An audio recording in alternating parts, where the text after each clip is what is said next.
Welcome to Nimin Live, the #1 place on the internet to learn about YouTube, network with other content creators, and have an awesome time doing it. My name is Nick, and today we are answering your YouTube questions. And when I say we, I mean myself and my brother from the same mother, Dee. Dee, it's been a while. It's been a few weeks. It has been a while. So let's talk about what's happened in that time. So you went to social media marketing world. Yeah, went to social media marketing world, had a great time there. But really quick, before we get into this, if you are watching this on the replay, I do want to let you know that we put timestamps down in the description. So if you are watching this on the replay, you can quickly jump to whatever section matters the most to you, or sit back and you can learn a bunch of stuff about YouTube. All right. So you were at social media marketing world. You did a talk with Roberto. You did a talk by yourself. You got to hang out with the Opus Clips crew. Yep. We had an earthquake. Yeah. Some of you may have seen the footage of the building, the skyscraper falling down in Bangkok. Yep. That was terrifying. Our studio has a little bit of damage. Yep. Some tiles cracked and fell off the wall and stuff. Little crack. Around. You probably can't see it on the thing back here. Yeah. Also, Little studio breakage. Yeah. If you will. Yeah. But we're okay. That scared the living hell out of me. Yep.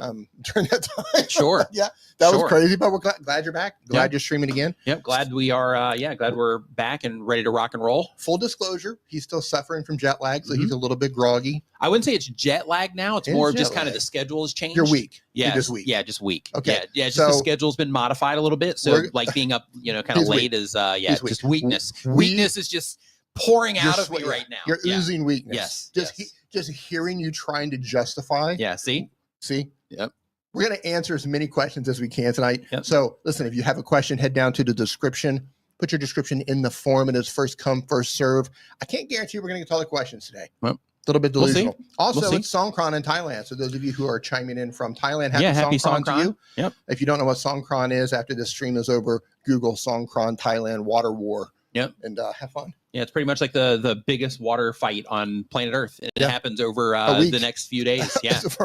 Yeah, it's a big big event here.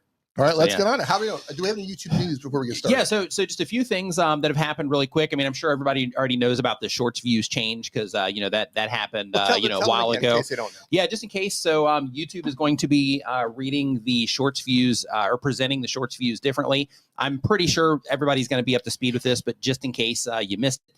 So what this is that when people were previously, hey, Don, what's going on? Hope you're doing great. So basically when what were we just talking about, Dee? It's going to be a great show, ladies and gentlemen. It's gonna be one when of I those. said he was weak and suffering from jet lag, I was not kidding. Yeah. So I'm going to be covering today's show. So I don't know about anything about the YouTube news. I don't keep track of that stuff. I completely rely on him. Views. Right. So previously, YouTube actually had qualifiers in place.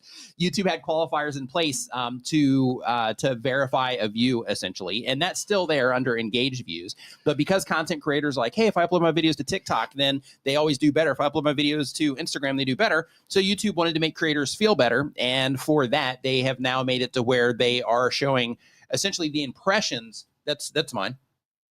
Oh, they're showing essentially the impressions for the shorts versus the actual views for the shorts. Thank you. So that thing is one of the changes that have been made. But when it comes to that, though, really at the end of the day, it's just an aesthetics thing, because the views that actually count towards monetization, the views that actually are important when it comes to getting ad revenue and all that good stuff, it's still engaged views. So it's just a surface level thing. So I'm not really sure the logic outside of, just making people feel better. And it's like what TikTok does. They're essentially counting impressions, more or less.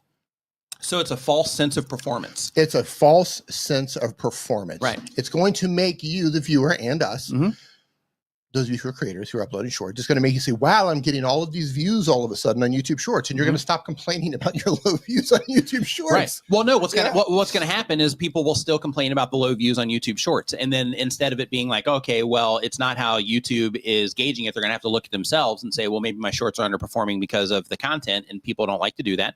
And because of that, then they'll still, kind of blame it on that. Yes. But anyway, whatever, it's done already. So because of that, I think that it is going to look better from the outside, but anybody that actually knows what's going on is going to know that those views from the outside are inflated. Yeah. And because of that, nobody's going to really know like what's actually happening, with the content. Yeah. So that particular thing I think is interesting. Now, another thing happened. They are experimenting with, and I'm not sure if you ran across this or not, Dee, but they're experimenting with on some channels, and this is a really light experiment right now, but they are experimenting with changing the join button for channel members to a subscribe plus button. So that sounds super confusing to me in terms of like, if you're looking at a page, is there a subscribe button and a subscribe plus, or is it a subscribe plus with like a drop down? Like, how does it work? So I haven't seen it in the wild yet, but they're running that particular experiment as well. So because of that, those are, some things that are happening. And let's hear what else. I know that that YouTube is also supporting the fake, what's it called? Basically, it's like where you can't make AI stuff about other people.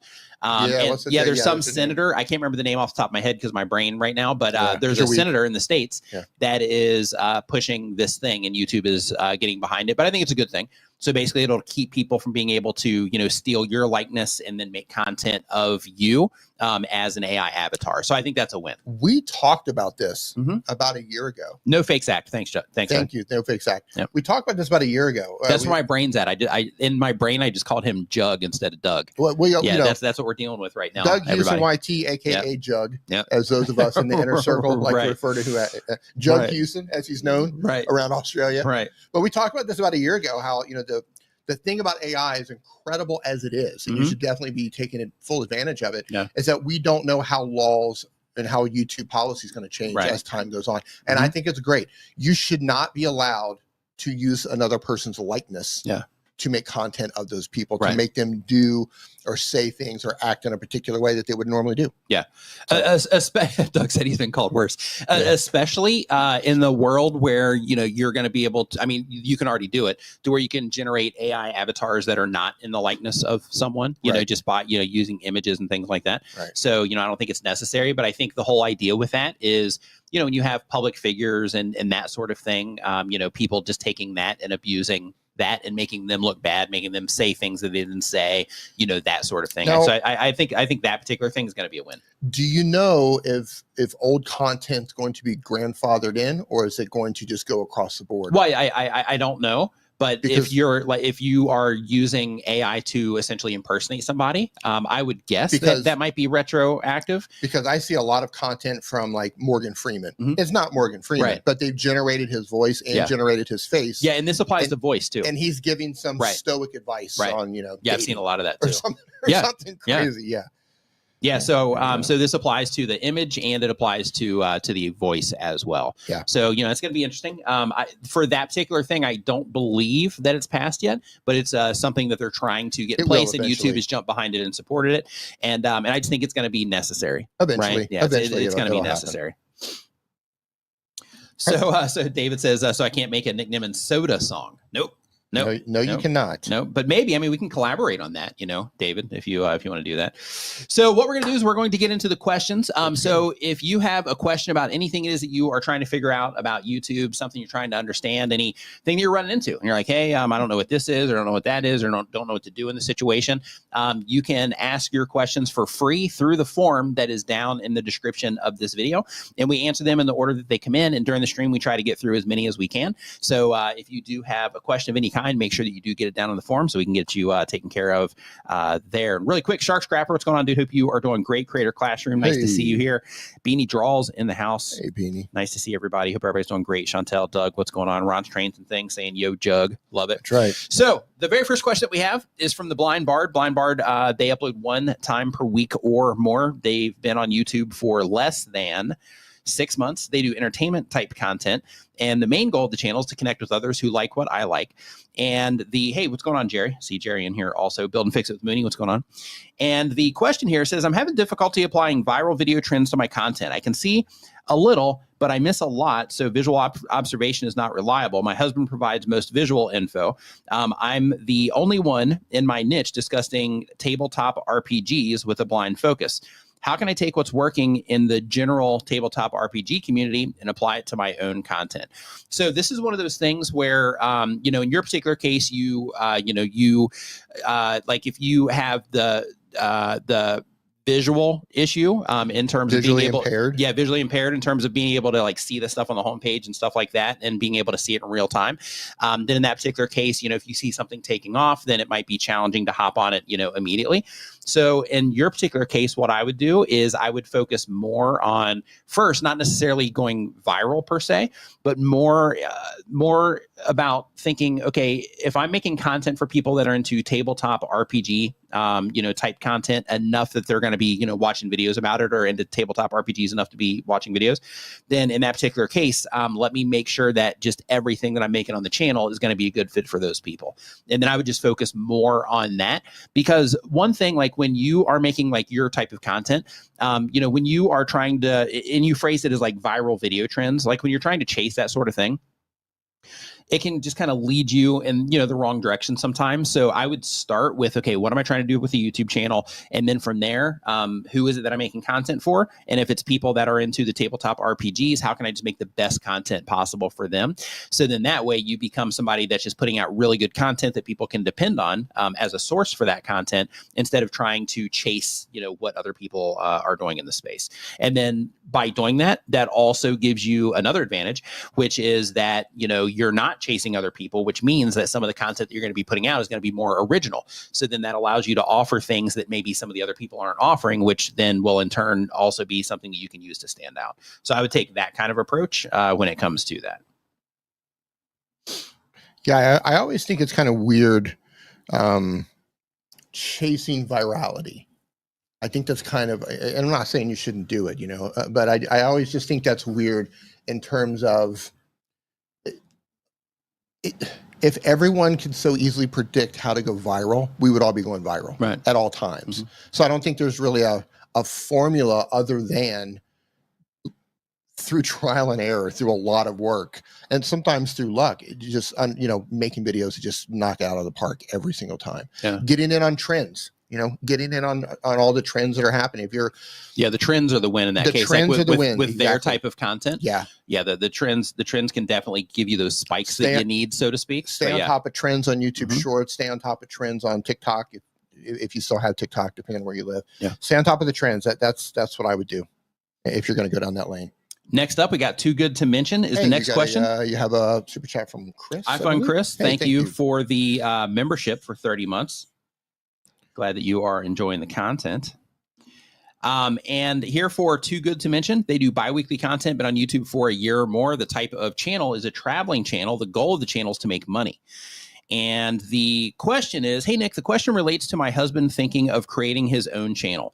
I've seen quite a few YouTube channels covering world events and news, etc., who appear to republish parts and sometimes all of the original content without any additional editing, like voiceovers, visuals, footage, or attribution, or any transformative content. Is this allowed now, or am I barking up the wrong tree? Yeah, so you cannot under any I can't say under any circumstance, unless you get permission to use the footage, you cannot upload copyrighted material to YouTube without risk of penalty. That risk of penalty can be on YouTube itself. It can also be to where, depending on, you know, the infringement and how it's dealt with, you know, you can also get into legal trouble when it comes to that, because copyright, you know, that's all legal stuff. So because of that, you have to, you know, tread lightly when you are moving into that sort of thing. And if he is wanting to make content on those types of things, then he definitely needs to get familiar with fair use and the ins and outs of fair use. And before he publishes a video, he needs to make sure that he is comfortable enough with it being fair use, or that he can define it as fair use enough that he would be comfortable like going to court over it and defending it as fair use if push came to shove in a worst case scenario. So, you know, because it's a legal thing, that's definitely not something that you want to just be like, hey, let's just do it because I see other people doing it, because you don't know, like some of them might be doing it to where they just haven't been caught yet. Other people could be doing it to where they are getting, you know, some type of permission in order to be able to publish some of that content. So because of that, I would just tread very carefully on that and try to, make something original. Or if you are going to use that footage to kind of support things, like for example, if he's talking about news and then he needs to show a clip of somebody saying something in that particular case, then that content would be kind of supporting what it is that he's doing, but he would be building an entirely different piece of content to where if it didn't have that particular snippet in it, it would still be okay, right? That's kind of the approach that you want to take when it comes to fair use. There needs to be some sort of transformative work involved. You can't just use somebody else's content and just put it up there. There needs to be a reason why. Right. How are you transforming that content or adding to that content to make it your own? Yeah, Ian Corzine, who's a lawyer, he has a couple of videos talking about copyright and fair use. When the stream's over, go look him up, Ian Corzine. Yeah, some fantastic videos on that. Yeah. I'll give you some nitty gritty legal details of how you can I'm not going to say safely, how you can do it with less risk. Yeah. But it's always going to come with some level of risk. And one thing I'd like to address really quick also is April mentioned that you would need to cite the source for sure. So just as a heads up when it comes to copyright related things, there is where people do give you rights to use things with attribution. So that is where you would cite the source and then that would kind of give you the clearance on it.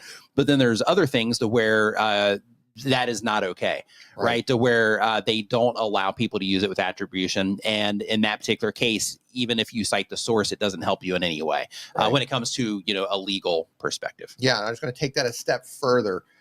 There's a lot of bad information out there when it comes to copyright and using other people's content, even the music. Some of the bad information out there is, well, you can use a couple of seconds of it. You're allowed to use a couple. Yeah, like 5 seconds and you're in the clear. No, you're not. No, you're not. You can still get dinged if Content ID identifies it, or if the person who owns the content identifies it, they can still issue a copyright claim or a copyright strike against your channel. Yeah. The amount of time doesn't matter. Giving them credit or attribution doesn't absolve you of risk. Yeah.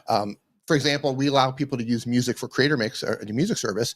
We don't demand that you give us credit, attribution, but it's helpful. Yeah. But there are some services who will not let you use their music in any way, shape, or form unless you give them credit. Yeah. So you really have to understand and read the rules and the licensing of the content that you're. When I say content, I also mean music, of what you're putting in your videos. Some people say, "Yeah, give me credit, you're good to go." Yeah.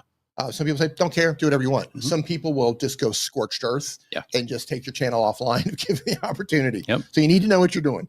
And also just so everybody knows, so when it comes to copyright related things, a lot of people just think about music and video, but it also applies to imagery as well. So for example, if you are using something in your thumbnail that you don't have the rights to use, you can get copyright problems over that. If you are using, let's say that you are talking about something related to your content and you're like, oh man, I just need like a small little demonstration of that to show in this like video that I have.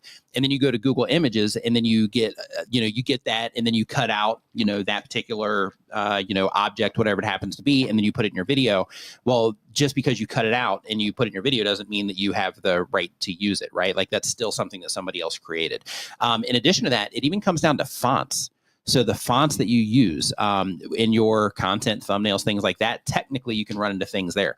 So a partnership that I had, they actually had an issue, and I'm not going to say their name, but basically the logo that they made for their company, they used a font, and they're a creator-focused company, but they used a font that was copyright protected. And the logo designer, because they didn't make it themselves, they had a logo designer do it. And the logo designer just used some random font that he had. And since they used it for, their company, they ended up having to make some agreements. And I'm not sure if they ended up paying out or what ended up happening exactly. But I know that there was an issue to where they had to work something out with the person that actually created that font. So, you have those types of things that you have to deal with too. So because of that, when it comes to thinking to yourself like, hey, what fonts can I use? This is where sites like DaFont and other websites like that, you still have to be careful, make sure that you're reading up on the license information. And this is where places like Google Fonts can really shine, because over there, a lot of that stuff, not all of it, but a lot of that stuff is also, more available for people to use. So you got to be careful though. Music, videos, graphics. You can't download graphics off of the internet unless you have the license to use those, any of that stuff. So you got to be super careful. Yeah, I want to add one more thing to that. But then we're going to move on. So Beanie says, and what Beanie's saying is true here. Beanie says you usually won't get a strike, but you'll definitely get a claim. So I just want to let you know that there are people out there like me. If you are using my video without my permission, I will issue a strike. Yeah. And if you get 3 strikes within a 90-day period, YouTube will terminate. Lights out. Lights out. YouTube will delete your channel if you get 3 strikes within a 90-day period. So there are people like me out there who I'll let you build it up. Yep, sure will. I'll let you keep using it until you get 3 or 4 or 5 of my clips on there. Yep. Bye-bye channel. Yep. So your channel gets big enough to make it hurt. Yeah. Yeah. Yeah. Because that's how I do it. So, hey, what's going on, there, Ian? Man. We're out there. What's going on, Ian? Hope you are doing great. And Six Shop says, hey, I've been really lucky. Wow. So just a heads up, this stuff can come back to get you too. So quick story related to this. So I had somebody on the live stream. This is a few years ago. I had somebody in the live stream and they were promoting something. And during the thing that they were promoting, they had a video playing, a promotional video, and it had a really cool soundtrack to it and all that, supposed to get everybody hyped up, whatever. And at that moment in time, they just played the video and I made the assumption that they had the rights to use it, and they did at that time. But what ended up happening is the song was sold to, I think it was Envato Marketplace. And I ended up having copyright problems with Envato because of that. And here's the funny thing. I didn't have the problem until about 2 years later. Once that music was sold, it was about 2 years later. When that library was sold. So those types of things can definitely come back to get you. Moving on. Yep. So next up, we have Explore Norway. Uploads 1 time per week or more. Been on YouTube for a year or more. They do travel advice content. And the question is, I started to re-edit or clip my long-form videos into shorts, either by clipping the videos into several parts or using ChatGPT to create new text for voiceover based on the original video. I want full control. That's why I do a lot of it by hand instead of Opus Clip. The call to action is a point. The call to action is point at the full. Oh, okay. The call to action is a point to the full length video. Is this a good strategy for a channel? Should I push the shorts to my subscribers? I tried both and I see no difference. P.S. I'm on top of a mountain making content while your stream is running, so I can't answer follow-up questions. That's pretty cool. Very cool. So a few things. Let's start from the top. So when it comes to the call to action to point at the full length video, you can do that sort of thing. But one thing that I recommend that you think about when it comes to the places that you're publishing content is that the goal doesn't always need to be to get people to the long form content. The goal should be, how can I make this content to where if somebody is watching it in the short shelf, they can get value from it there, to where as they start to enjoy that content, then YouTube or whatever platform it's on is going to detect that they're enjoying this, and then they're going to be likely to show them more of my stuff. So I would take that approach more so than trying to just get everybody over to your long form content, because typically the actions that people take to try to get people over to their long form content ends up damaging the performance of the video, because it's, it becomes clear that it's more of an advertisement for a long form video instead of it being a good piece of content that is appropriate for the short shelf. So because of that, that's where services like Opus Clip come in, or if you're doing it manually, to where you just think to yourself like, okay, how can I take this content and get the most out of it? And how can I make sure that whatever it is that I'm repurposing, that wherever it is that I'm repurposing it, it's good for that particular place. So if it's YouTube Shorts, or if you're putting stuff over into TikTok, wherever it is, instead of trying to say, like if you were putting the clips over on TikTok, instead of saying, hey, go over to my YouTube channel, same exact thing, right? Like, let me just make this appropriate for TikTok and help build the brand over here on TikTok so I can reach the people interested, in your case, going to Norway, that are over on TikTok, as well as in YouTube Shorts, as well as people that are watching the long form content. And start thinking of it through the lens of, like, these are offerings that I'm putting out there, right? So in the shorts content, I'm reaching the people that might not be watching long form videos at that moment in time, and I'm still able to bring what it is that I'm doing to their attention. When it comes to long form videos, I'm providing a very specific service through those long form videos for the people that are looking for that. When it comes to live streams, I'm providing that for the people that are looking for that, and so on. So I would start thinking of it, with that particular approach. But with all that said, you can use the related video link to try to send people, for the people that are the most interested, to try to make another path for them to get to, like, the full length video, to where they might not necessarily have to click on your channel name and then actually go and find stuff. So then that way you can just make that path easier for them. But I would just try to make sure wherever it is that you're publishing content that's appropriate for that particular feature. Any additional thoughts on trying to get people from one format to another? Format or platform? Either or. Man, I go back and forth on this because I think about my own habits, and I know my habits are not the way everyone does it. And I think there is something to be said about setting up your short in a way to where it would naturally lead somebody over. But I think you have to be really good at figuring out how to do that to get somebody over, because I notice my own habits. If I want to watch shorts, I want to watch shorts. Right. There's nothing you can do to get me to watch a long form video if I'm in the mood to just mindlessly watch shorts. Right. I think it's a different viewing experience entirely. Yeah. So I think there is strategy involved to do that, and some people are successful with it. But I think overall, just meet your audience where they are and try to get them to come over. Sometimes it'll work, sometimes it won't. Yeah. That's my opinion. But I know for me, like it's incredibly rare that I'll watch a short and go, oh, now I'm in the mood to go watch a 10-minute video from this person. It's incredibly rare. The only exception might be comedians. Sometimes I run across some new comedian or something like, oh, that's hilarious. Or, oh, Bill Burr has a new thing out or whatever. Maybe I'll go watch that. So you get that awareness from somebody you already know. But it's rare. Yeah, but it's rare. There's usually some level of brand recognition involved before I do that. But that's me. So one clever thing that I've ran into recently on TikTok specifically is people will have their TikTok name and then it'll say like on YouTube. Okay. As part of their actual TikTok name. And I ran into that like a nice handful of times now. And I'm like, oh, that's pretty clever. So it spreads a little bit of awareness when people see that name of like, oh, this might be how I find them on YouTube if I care enough to go find them on YouTube. Well, one thing. So with that said, I've never went to YouTube to look for them, but I have done that with other creators. Like I think her name is Cara.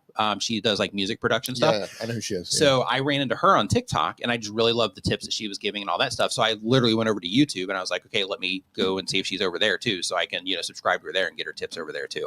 So I think if the content is good, then the people that are the most engaged and the most into what it is that you're doing, they're going to follow you, to those other places anyway.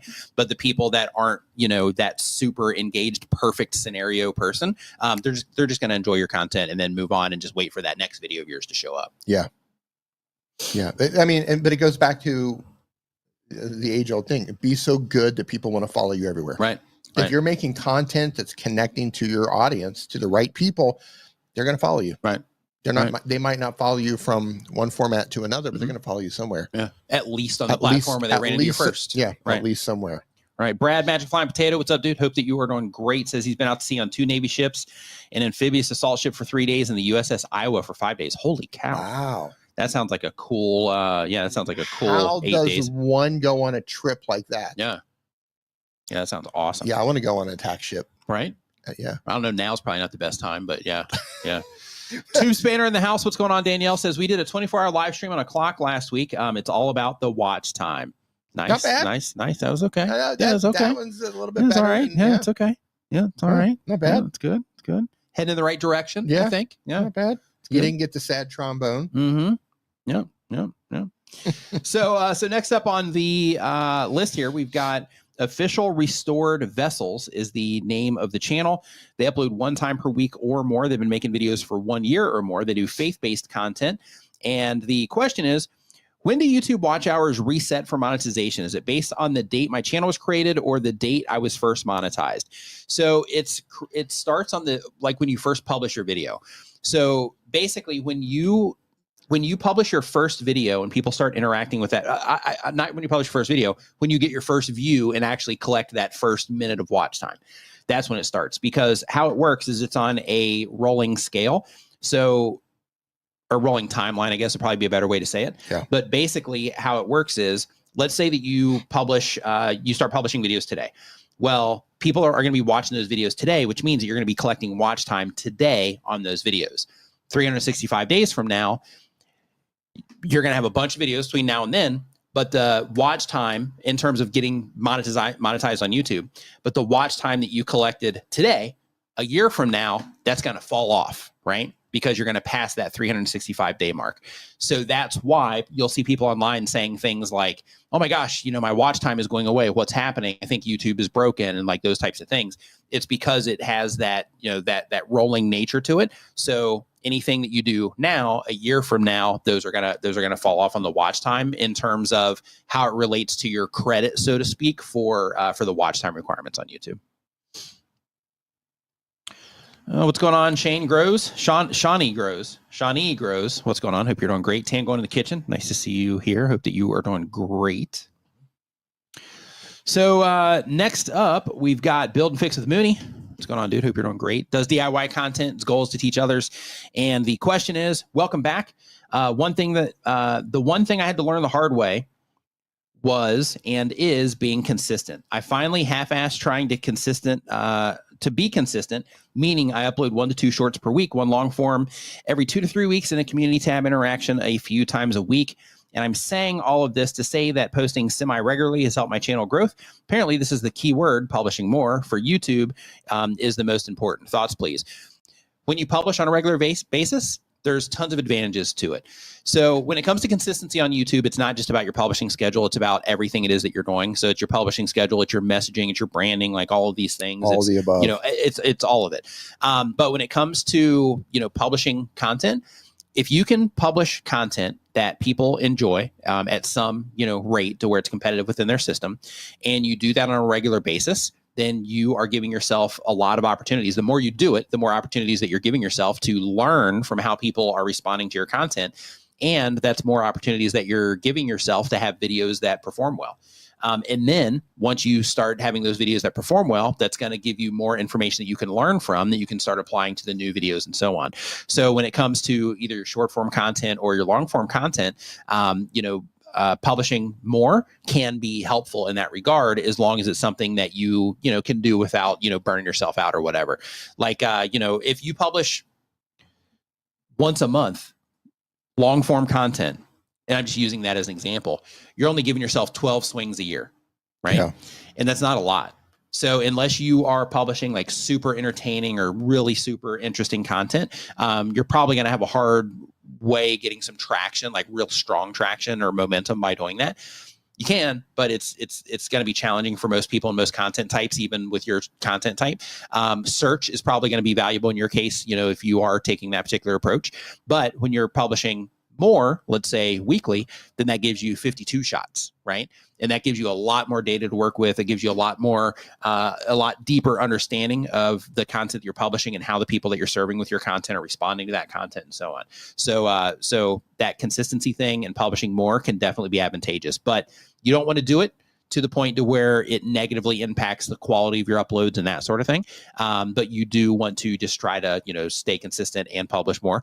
And when it comes to the consistency side and just publishing more in general, is you also continue to get practice, which means that as long as you are being intentional about what it is that you're doing, that you're likely to improve, faster compared to somebody that publishes 12 times a year. Getting practice, I think that's key. It is. Put those reps in. Mm-hmm. Yep. Get in the ring and lose some rounds. Yep. That's right. That's right. So the next channel is the New Enlightenment with Ashley. They do bi-weekly content. They've been making videos for a year or more. They do edutainment content. And the question is, I haven't started A/B testing thumbnails, but I'm planning to try this. Do you have any tips? For example, should I wait a few days after posting to start an A/B test? Seems the first 48 hours being a different type of viewer than after 48 hours. Is YouTube's A/B testing tool okay, or do I need to use one of the tools that you pay for? So you do not need to use one of the tools that you pay for. You can use YouTube's. It gives you, the information that you need. So when it comes to testing your thumbnails, some people don't test at all when they first publish videos, but you can. And when you test with that first group of people that are seeing your videos, those are the people that are the most likely to be engaged in what it is that you're doing anyway, or interested in the topics and things like that. So when you first publish, those people are the most likely to enjoy that content at that moment in time. So when you test against them, then that helps you get better insights into the things that group responds to. And then if you test again, like let's say 7 days later, then that gives you a general idea of what those people respond to, right? Because then you're, more past like casual viewers and that kind of stuff. And then if you do it at the 28-day or 30-day mark, then that has you going into, more general groups of people, and people that, are probably a good fit for your content, but maybe not, maybe they didn't search for it yesterday type of stuff, right? So when you test against those people, then that gives you information on how, people that, aren't that perfect fit, would be responding to what it is that you're doing as well. So if you wanted to be super like focused and dialed in on it, then testing it at different intervals like that can be advantageous for you to learn from. However, if you're publishing content on a regular basis and all that stuff, unless you have help, that type of thing is, kind of challenging to stay on top of. But if it's a grind, it's a real grind. But and you got to make a lot of thumbnails, things like that. But if you are, like, hey, I'm doing everything that I can possibly do and I've got the time to do it and, I'm going for it, then in that case, testing those intervals, you'll learn how different people respond to different things. Like, for example, one thing that seems to happen a lot is when you first publish your videos, when you have your face in them, if you have an audience already, then in a lot of cases, those thumbnails will do better. And that's because your face is in it and you already have people that know who you are and that sort of thing. So it can be helpful. But then those same exact thumbnails, if you test them 30 days from now, those might end up underperforming because a lot of those people or a nice percentage of those people may not have ever even interacted with your content before. So they don't know who you are, right? So they might not click on it just because your face is in it, right? So it just kind of helps you learn those types of things. Hey, Tango in the kitchen, 8 months. Thank you. 8 months. I think we're holding it together pretty good, Dee. What do you think? This is going way better than I thought. I know. Yeah, especially when we first started the stream, I was like, oh yeah, I can't even remember like what I'm talking about. And we're like a minute in. Yeah, I thought we were going to be disastrous. I mean, we're only a few minutes in still, but yeah, this is going way better than I thought it was going to go. 36 minutes in. Yeah, we're going like way better. Caffeine is kind of taking hold. Mm-hmm. There you go. You might make it an hour. Not bad. You might make it a full 2 hours. Yeah, we'll see. We'll see. Yep. So next up, we've got Eugene JB. Does daily content, but on YouTube for less than 6 months, does calisthenics and fitness content. The goal of the channel is to make money. And the question is, recently, I've been posting a short every day. All the shorts come from a long form video, and I add related to feature to the long form video. How come I've been getting over 1,000 views on my short, but barely any views on my long form? Thank you. This is another complication that thing's going to cause with the view update. Yeah, go ahead. So a few different things. So first, make sure that the views that you are getting are the engaged views, not just the views that YouTube is showing, because there's a difference there. Right out of the gate, that's super confusing. Yeah. Right? The engaged. Make sure you're looking at the engaged views. Yeah, not just the views, which kind of, it doesn't even make sense. That shouldn't even be like part of the conversation. I agree. Just like impressions, views. Yeah. That should be it. Should. Yeah. But yeah, so basically make sure that you're looking at the engaged views. But one of the things that is really important to make sure that you're thinking about is when it comes to shorts, the way that I like to present shorts is that they just happen to people, right? So you're sitting there, you're using the bathroom, or you're waiting on somebody, or you're like kind of brainlessly scrolling while you're kind of watching some show in the background or something like that. And you're just sitting there scrolling, right? And you're not like super engaged, maybe you are, but the idea is you're just going from video to video to video and they just pop up on people. So because of that, out of that 1,000 views, it's important to just remember that one, even if those are engaged views, there's only going to be a certain percentage of those people that is showing up in front of that are going to be interested in that video in the first place, right? And then out of the people that are interested in that video, only a certain amount of those people are going to be interested enough to make it all the way to the end. And then out of those people, there's only going to be a certain percentage of them that are going to be so interested in what it is that you're doing that they're going to want to click on that related video link. And there's going to be a certain percentage of those people that don't even know what that related video link is because they've never even clicked on it before. So, you're dealing with all these different variables. So in that particular case, 1,000 views probably just isn't enough for it to, to have any type of like real trickle over just based on, those types of variables. So because of that, one, focus on just the performance of the shorts themselves. And then over time at scale, the people that are really into what it is that you're doing, those are going to be the people that will go and explore more of your content. Because as content creators, we have what it is that we're trying to do, which in your case is I'm trying to get people from shorts to my long form content, right? And a lot of people do that. But you got to think about the viewers and how people are interacting with shorts and all that stuff. And you got to think, okay, well, with this particular short, is this something to where, it would get people really excited enough to where they would want to go and check out that long form content, right? And in some cases it may be, and in other cases not so much. So yeah, I would just look at that more from a, not a lot of people interacting with the content enough for it to have any like real substantial percentage of people that would even qualify to click over. Yeah. Daniel Batal in the house. Hey, Mr. What's up, Batal, dude? how you Hope doing? that you are doing good. It was great seeing you last week or the week before. Got home and it's snowing. Oh, wow. You guys still have snow in the States Yep. this time of year? What is it? Yeah, I guess so. March, April. Yeah, it's April. Wow. Yeah. Yeah. So after Social Media Marketing World, he went to NAB. Oh, okay. Yeah. So he's been on the road for quite some time. So I'm glad you and Megan are getting some downtime to like just relax. Yeah. He posted on Facebook that they're just hanging out by the pool in Vegas at NAB. Nice. He's like, yeah, we've been grinding, so just took some time to just kind of chill out. Good. Much deserved. Much deserved. So next up, we've got English Woodsman. They do outdoor wild camping. So there's a couple ways you can look at that, Dee. So when you hear outdoor wild camping, do you think like they're just camping like underneath the stars with no tent, or do you think that they're just like partying when they're out there camping? Like, what do you think that is? It's either like campers gone wild, right? And they're out there just like, just, shirts coming off. Yeah. Woo, here we go. Campers gone wild. Yeah. Late night infomercials hitting. Yeah. Yeah, or it's just out there raw dog in nature. Yeah, one of the like, other. hey, we're just sleeping on the dirt. Yeah, sleeping on the dirt. Don't worry, not worried about bears. Cowboy style, sleeping on the dirt, covered in honey. Like we don't care. Yeah, we're just wilding out over here. Cowboy style, just laying on the ground next to the fire with the cowboy with a hat, with a hat over your eyes. That's I don't know which one you're doing. I'm looking forward to finding out. Right, I'm guessing towards campers gone wild. I had to guess. But they say good afternoon UK time. Is there settings? Are there any settings available? Because I upload videos and YouTube shows non-subscribers my videos more than non-subscribers my videos more than subscribers. What's the point in people subscribing if YouTube does not tell them I've uploaded?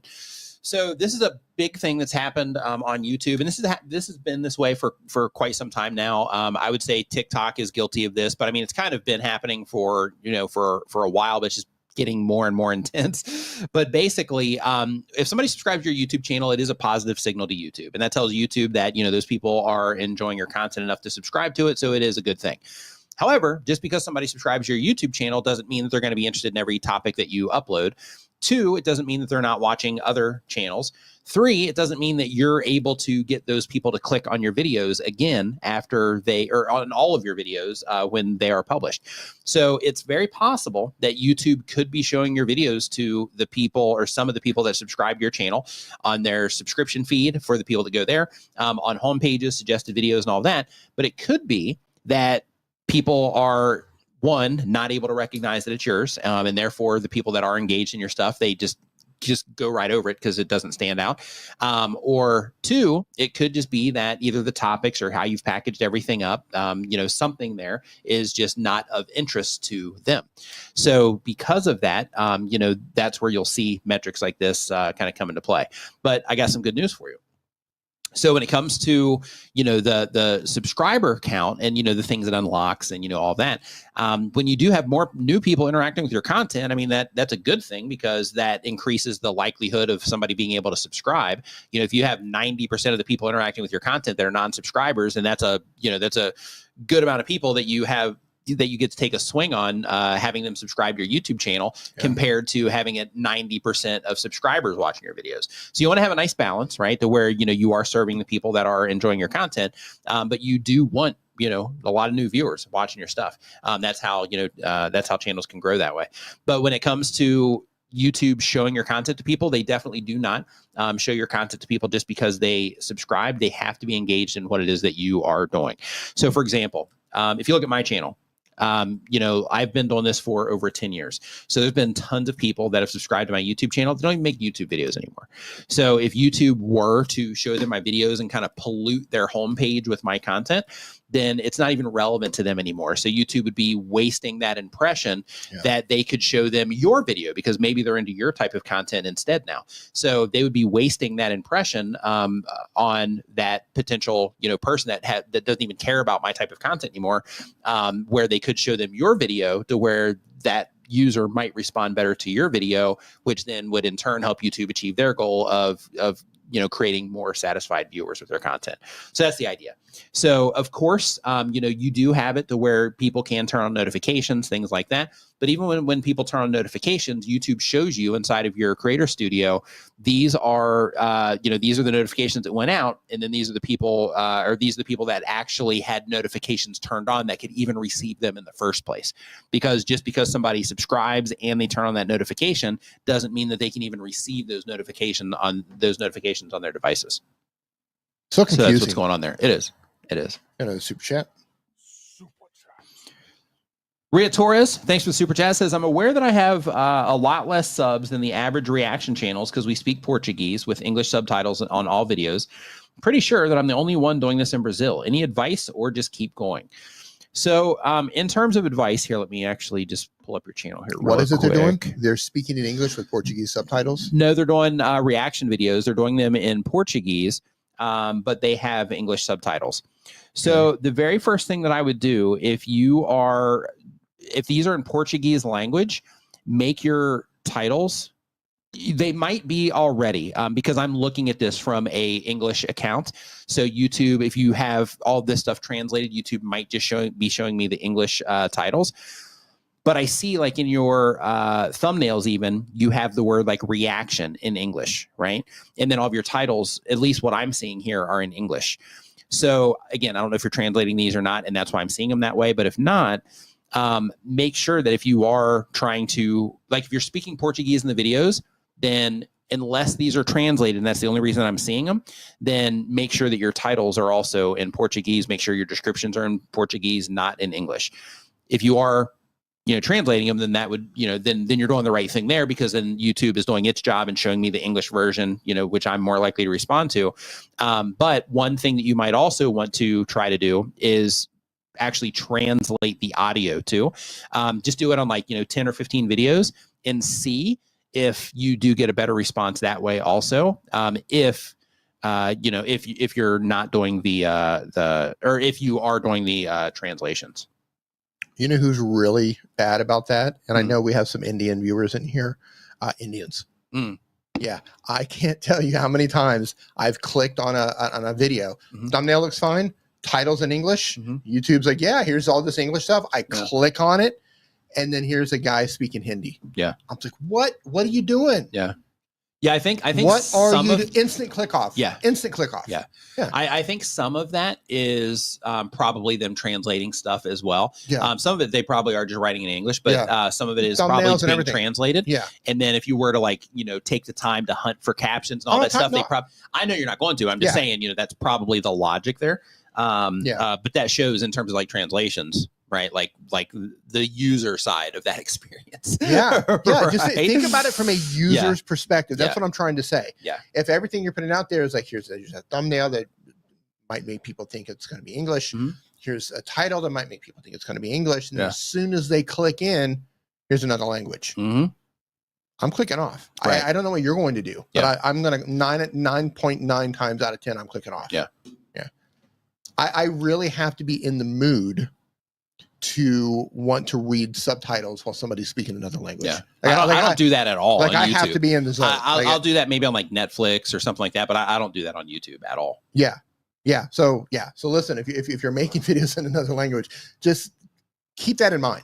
Keep that in mind. I think against Indians, it's just you guys do it the most. At least that's what shows up in my feed the most. I think this is also where where the audio dubs are going to be a win over time. Future, right, because then you click into it and you don't hear Hindi, right? So you would see the title in English, or in this case, if the content's in Portuguese, I would see the title in English, I would see the description in English, and then I would click into the video and I wouldn't have to read the subtitles, and I would have to actually go turn that button on in order to consume the content, which means that a hurdle is created for me as a viewer. Instead, I just come in, it's a seamless experience because I'm hearing it in my native language. Black's Happy Pencil Art says, I am Indian, no English. But it just comes down to who are you targeting? Right. If you're trying to reach an English audience, English speaking audience, make everything in English, speak in English, or do the overdubs, do something. If you're trying to reach a Portuguese audience or a Hindi audience or whatever it is you're trying, Spanish speaking, put everything in that language. It just think of it from the viewer's perspective. What's going to make sense for the viewer to continue watching your video after they click in? I feel like I get cheated. Yeah. Like you baited me. Yeah. You Like, baited. I got me again. You got me. Yeah, exactly. Yeah. You got me again. RM Feminine for the win. Welcome to the Illuminati. Make sure when you get the chance that you go to NimenVIP.com. It's going to redirect you to our Facebook group if that's something you're interested in. If you can do that before the stream is over today, then we will get you in there after the stream is complete. And we also, I don't know if you're a Discord user or not, but we also have a Discord as well. And inside of the Discord, there's a chat area, but there's also like a very specific area for questions. So when it comes to like my daily check-in stuff, that particular question area is like the first place that I check into every day. So if you do have any, questions, anything that, that you're kind of dealing with, that's the place that you want to drop those. Like the Facebook group is fine too, but that particular area, because it's all organized and, all of that inside of Discord. So if you are a Discord user, make sure that you check that out too.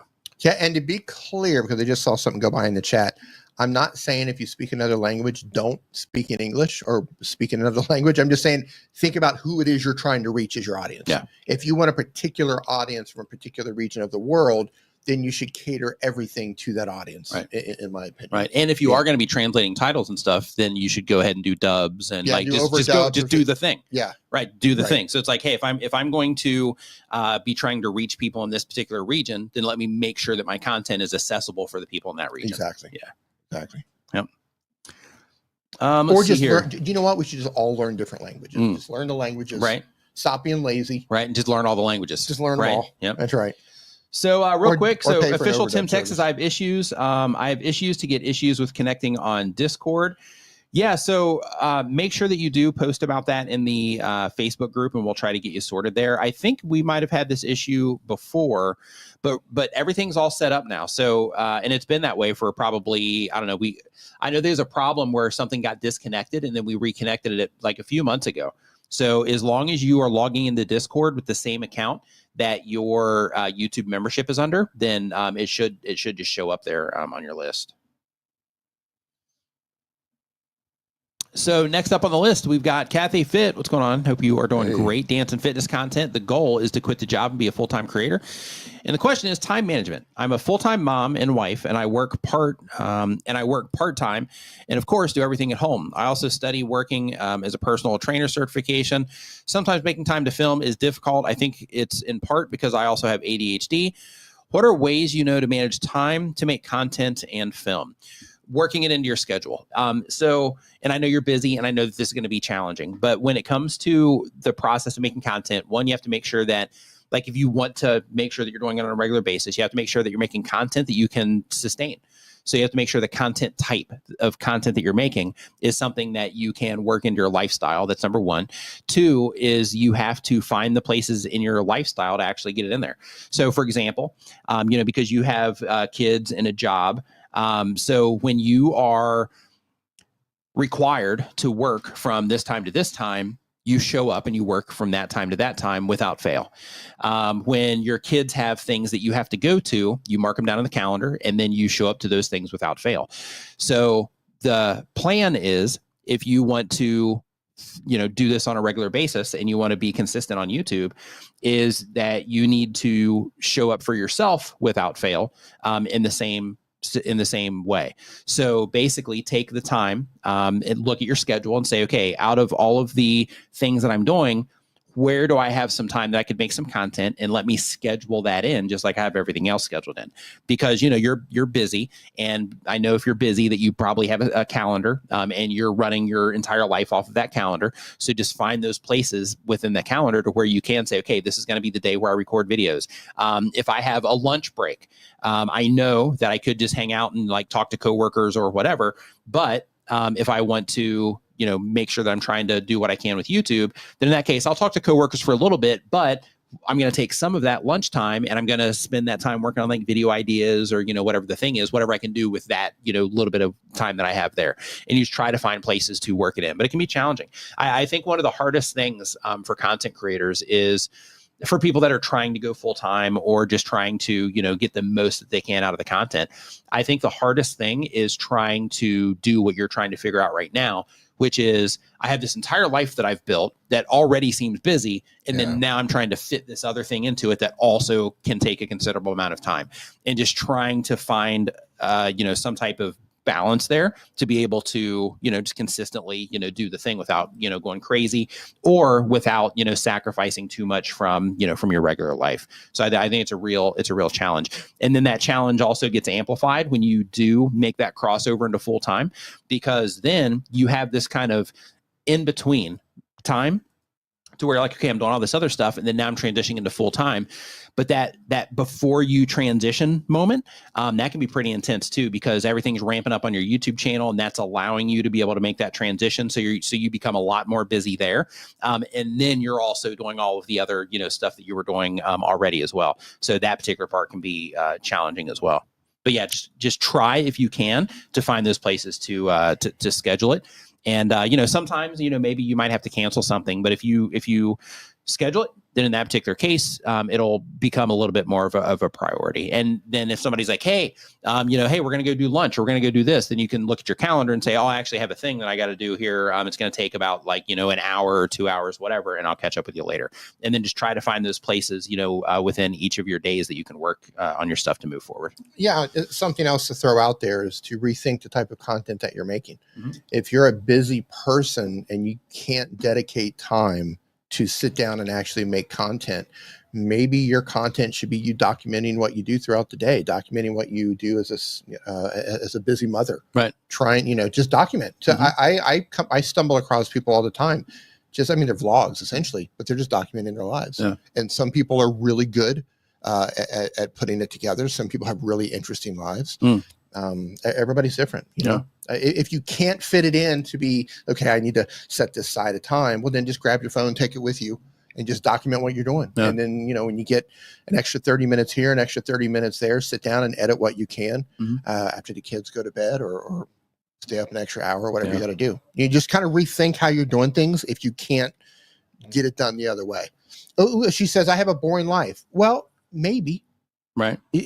From your perspective, or maybe that's not the path, right? Like maybe that's that particular thing isn't the path. The idea is that, if you want to do content, but you're having trouble fitting the current content that you're doing into your lifestyle because it takes a long time to make, then what Dee's trying to express, and correct me if I'm wrong, is that maybe it would be helpful to make content about things that don't take as much time.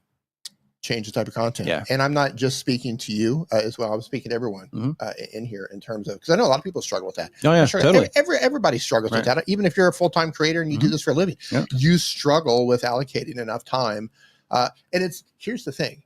It's not only about having the time to do it. It's also about having the energy and the discipline to do it when you have that time. Yeah. So it's not just time. You can find the time. Yeah. But are you disciplined enough, or do you have enough energy when that time comes along to actually do something? Yeah. That's usually one of the things I wrestle with the most. It's like, okay, I had this time, but I'm scorched. I just had a super stressful day. I had this happen, that happened. I'm exhausted. I didn't sleep well, whatever. There's a million excuses I'll put in front of myself. But just do the best you can. Maybe rethink your content strategy.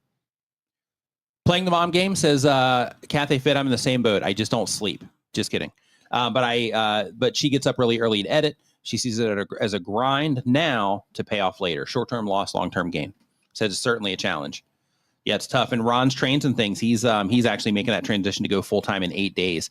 And Magic Prepper says, I got fully demonetized the first month I went full-time. The stress was real. No way. Man, imagine that. So you take that jump and you're like, all right, I'm in. This is it.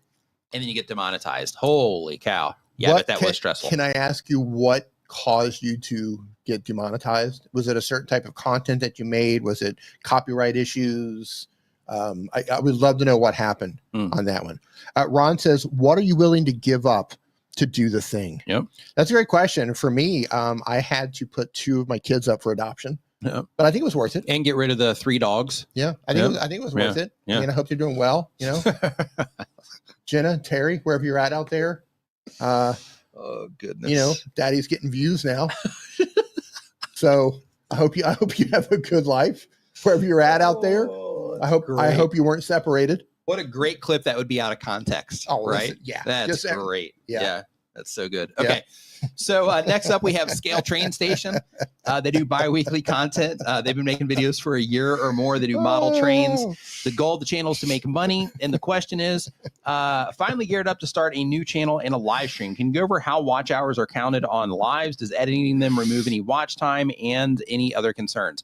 So when it comes to live streams, you get watch hours just like you do on videos. If you can get people hanging out in your live streams, then in that case, you can get a substantial amount of watch time when it comes to live streams, which is great. In addition to that, they count towards monetization and all of that stuff when it comes to the watch time.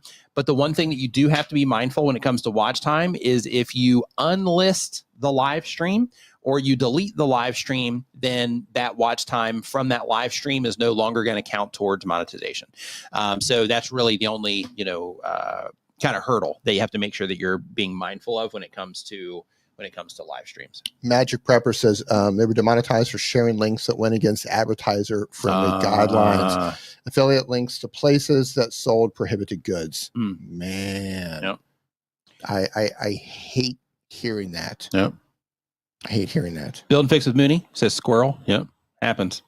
It does. April says, can I become a member if I'm in Thailand, or do I still have to wait until I get back to the States? Hey, just really quick. If you're in Thailand, happy Songkran. Yeah. Get out there and enjoy the water. Get out there and war. enjoy the water. Yeah. Like, it officially goes nuts tomorrow, but which I'm sure you're probably aware of already. But yeah, we're up here in Chiang Mai and we've got a little bit.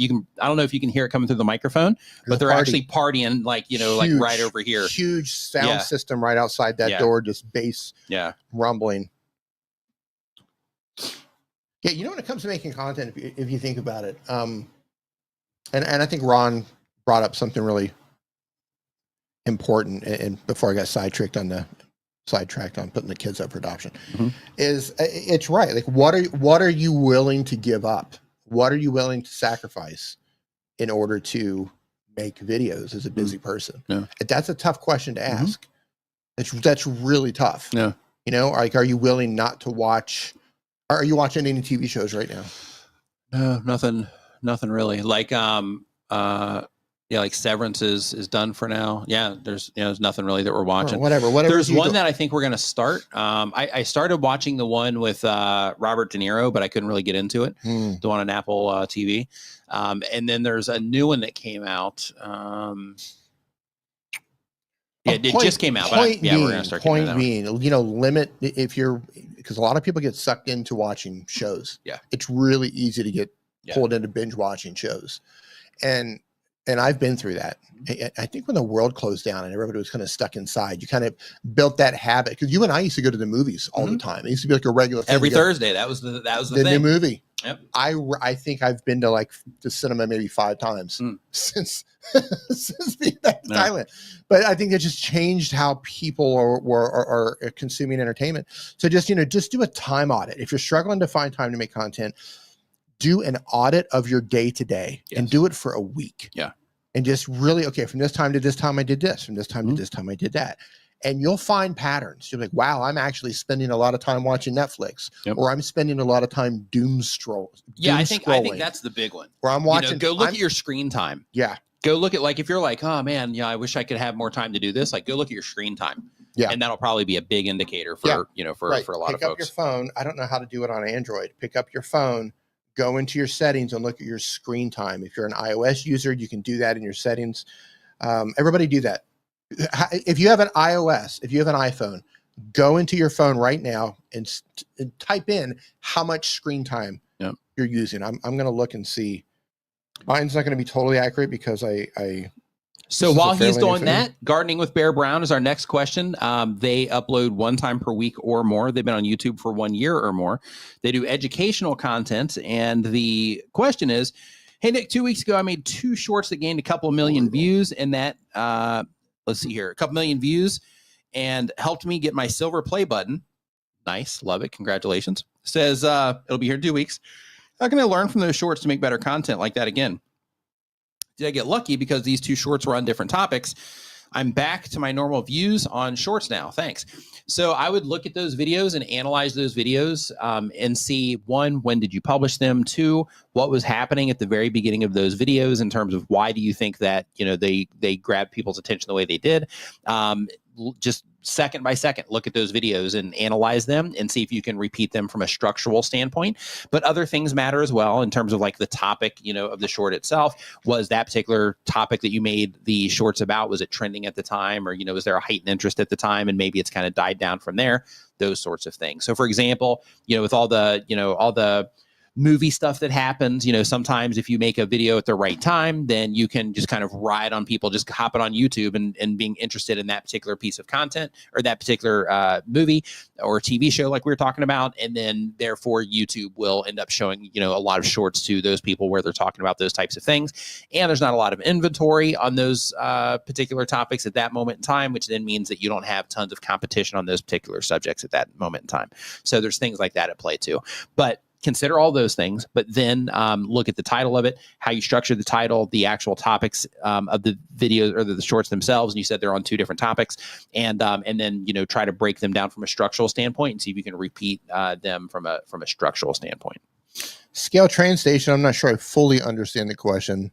They say, what is the movie scene in Thailand? Lots of Thai movies. Oh, what is the movie scene? Yeah, okay, both. Lots of Thai movies are Western Hollywood style, but yeah, we get it all. We get it all. We even get some Chinese movies here. Every now and then we'll have a Bollywood movie come through. An interesting thing happens. A lot of times. Some Korean stuff too. Yeah, a lot of times the U.S. will release blockbusters, very large movies internationally before they release them in the U.S. So sometimes we might get it a day. Sometimes it might be up to a week before you guys get it in the U.S. Which can be pretty cool. So we have a mix. We have a mix from all movies around the world, especially Thai speaking, Korean, Chinese, etc. in English. But if you go see an English movie, they will have Thai subtitles, but it will play in English. It's really great cinemas too. Yeah, reclining chairs. Oh yeah, blankets. Yeah. It's like multiple flavors of popcorn. Yeah, it's great. Yeah, and it just costs a few dollars. Yeah, too. It's amazing. A fraction of the cost. Yeah, like we can have a whole movie experience for what you guys pay for like popcorn and Coke. Yeah. You take the entire. Or probably just the Coke. Yeah, like it's pretty cheap over here when it comes to our movie experience, but for like a world class experience. Yeah, but if you go to the ultra cinemas though, those are still like let's see here, about $30 for two people. Yeah, for the ultra cinemas, full like lay down. Yeah, and they bring you snacks and they like, hey, here's some brownies. Yeah, like it's full lay down chair, big lazy recliner, and those are pretty cool. Yeah, I think there's only like probably 1, 2, 3, 4. Yeah, probably about maybe 20 seats in the whole theater for that, so it's not like super crowded for those particular things. Yeah, you can really live it up here when it comes to that kind of stuff. Yeah. So next up, we've got HH Recycling. They upload when they have time, but on YouTube for a year or more. The question is, I found a bug that seems to involve only a small select group. I can't comment on 3 people's YouTube shorts, but only on the mobile app. They also can't comment on each other's shorts from the app. I did a video trying to find out if there are others affected, and Shark Scrapper told me about your live, that you might be able to answer why it might be happening. So you have 3 people that you can't comment on their shorts. So does it let you post the comment, but it's just not showing up on their shorts? If that's the case, then you could be saying something in the actual comment itself that might that they triggered, like a word that they might have in their blocked words list. So, for example, I saw Home Rapid Repair earlier said that they mentioned the word subscribe to see if it was in my blocked words list, and it showed up here in the chat. But if you were to do that in my comment section of my videos, then the word subscribe should have your comment automatically put over into the held for review section. So like as a creator, we have those types of controls to where we can say, if somebody says these words, hide it from public view, and then I'll approve it later. So there's that. In addition to that, one thing that you might want to do is you might also want to sort. So with Tube Spanner, so somebody made a video about Tube Spanner, and then I went there under the Tube Spanner account to leave a comment, And I looked at it from the outside under my account, and I didn't see any comment there from TubeSpanner. So I was like, hey, I'll go in and do it.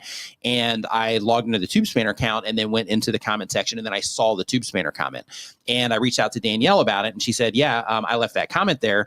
In her particular case, if she's changed the viewing option to new comment, then it showed up in that way. So you might also want to kind of adjust that filter as well and see if the comments show up there. Or it could just be a bug. Yeah, it could be a bug. Unlikely. Yeah, I mean, it is, it is software. Yeah. So unlikely, but it could, yeah. Yeah. Yeah, I would agree with your assessment on that. Yeah, and Sweet Juicy says, I'm affected too. Some people can't comment on my shorts, and I can't comment on some people's shorts. It's been going on since September 2024. I reached out to YouTube, and I never got a response. So, yeah, some other people are dealing with that too then. It could be a bug. Yeah, could be a bug.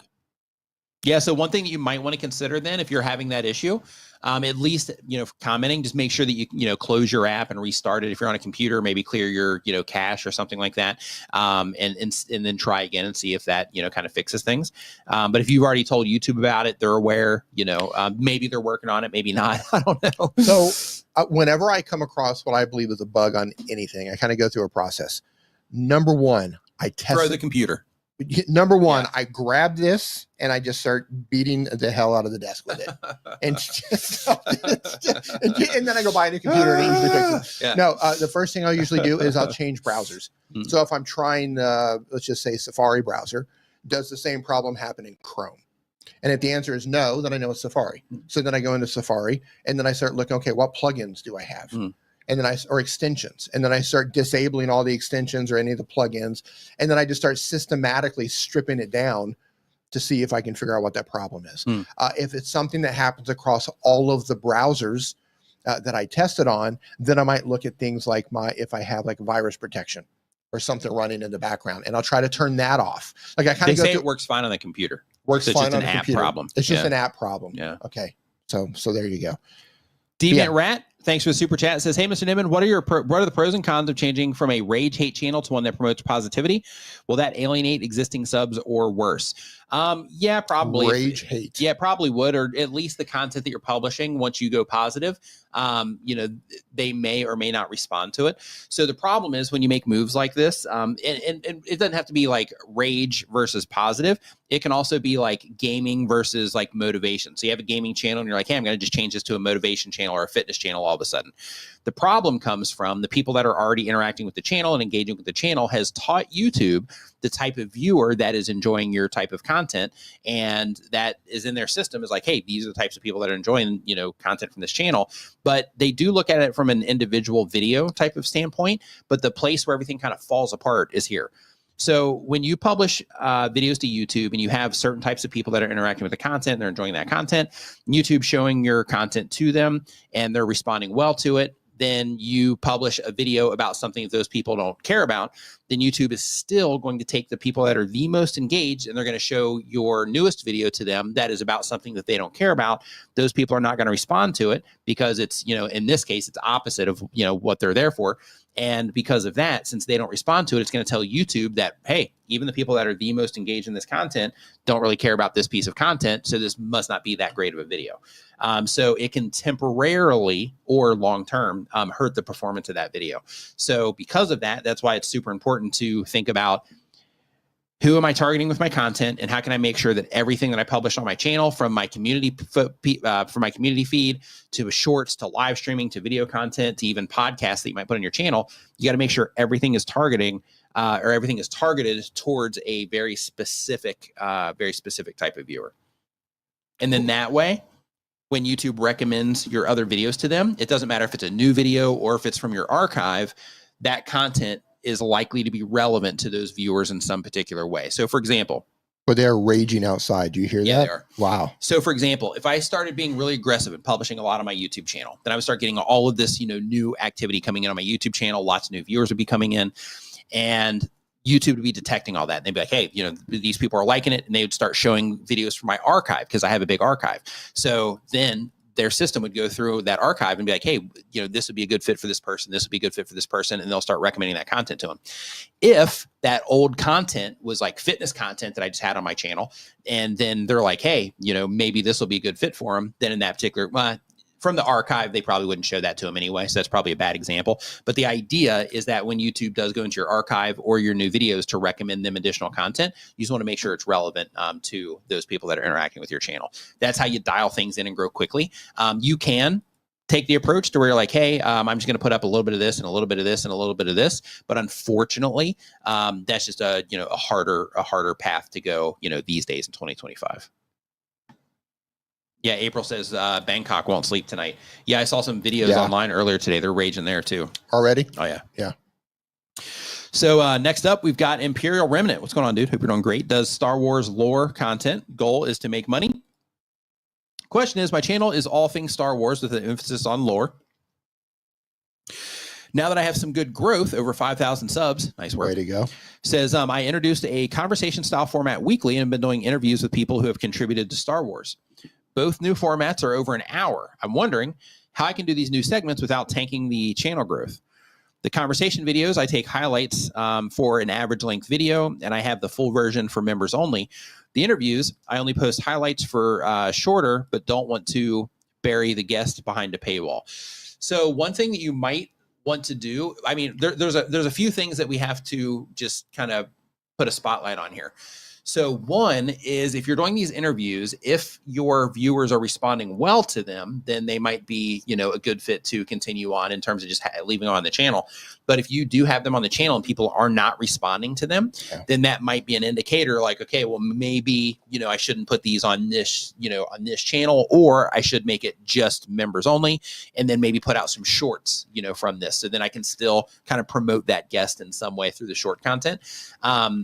Because then you can meet people in shorts where they are. That'll introduce them to the conversation, and they can come over and, even still, because it would be behind a members area. So even if they did enjoy it in shorts and they came to your channel looking for the long form, they'd have to become a member in order to consume that content. So that might get a little bit clunky also. So I would take a couple of things that I would consider here. The very first is keep doing them for a little bit and just see how people respond to them. And if you find that they massively underperform compared to everything else, then you might be working against yourself. And if so, then you might want to, create like a Star Wars interview channel or, something like that for that particular content if you're not getting the response that you want from it on the current channel.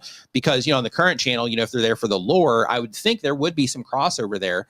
But if they want to hear your version of it instead of hearing their version of it, which, I don't know why you would want the insights from the others as well, but if that's what your viewers want, then, then it's helpful to lean into that. Another thing is, in the immediate, you could say, okay, well, people aren't really responding to these at the rate that I would like them to compared to everything else, but I really enjoy doing these. I know that there's going to be a high percentage of people that are watching the other content that will cross over into this.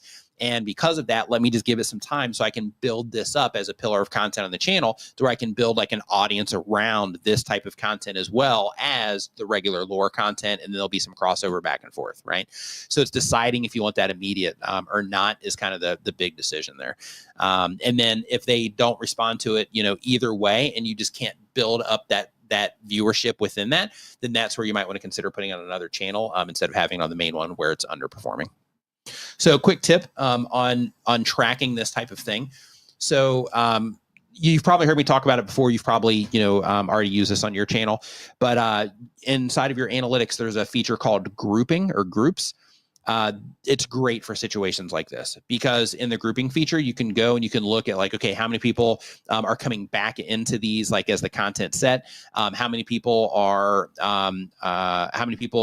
when people click into this, as a content set, are they watching, for a fair amount of time compared to, the other videos as a content set, like those sorts of things. Did these videos generate a lot of subscribers as a content set or content type or format compared to, these other videos that I'm doing? And you can start to just get, a lot of good insights there in terms of how people are performing to that style of content overall compared to what it is that you're normally doing. And then you can use data to help, to help inform you on the right moves to make there.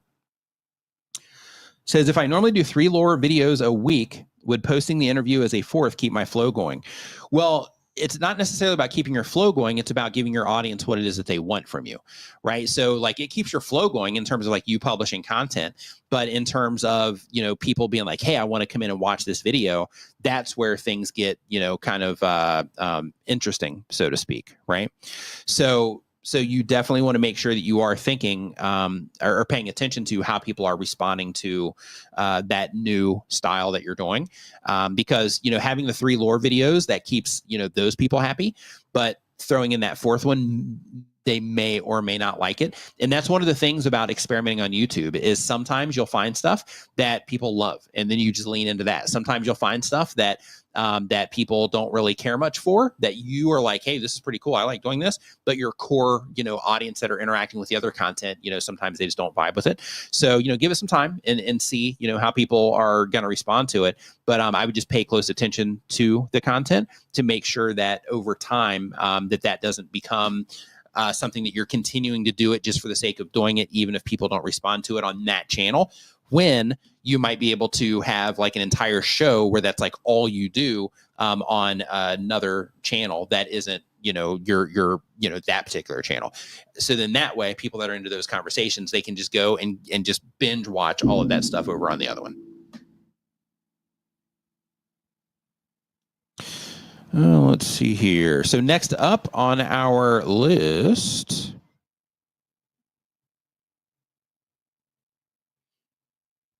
yeah, when you're looking in the analytics, yeah, like I said, just grouping them is just an easy way to see it like as a whole, because you're going to have some stuff that you put out, and it may perform a little bit better or a little bit worse. But when you look at it as like, okay, here's 10 of these types of videos against 10 of my regular videos, like how are these 2 different groups of content, comparing against each other, and then just see if they're even remotely keeping up. And that'll just give you an idea of like, okay, on this channel, is this going to be something that I might be able to develop, right? So next up, we've got Metal Detecting Mermaid. What's going on? I hope you're doing great. Welcome to the stream. We've got Geek, etc. They upload 1 time per week or more, been on YouTube for 1 year or more. The goal is to quit your job and to be a full-time YouTuber. And the question is, since the beginning of the year, point very marked, all my stats are down, like way down, and I can't figure out why. I can for a couple videos, not in topic but others, just really no idea why, as it doesn't perform well. Thank you for any tips that you have. Okay. So on YouTube, if you go into your analytics, you're going to see a line graph going across the top of the screen.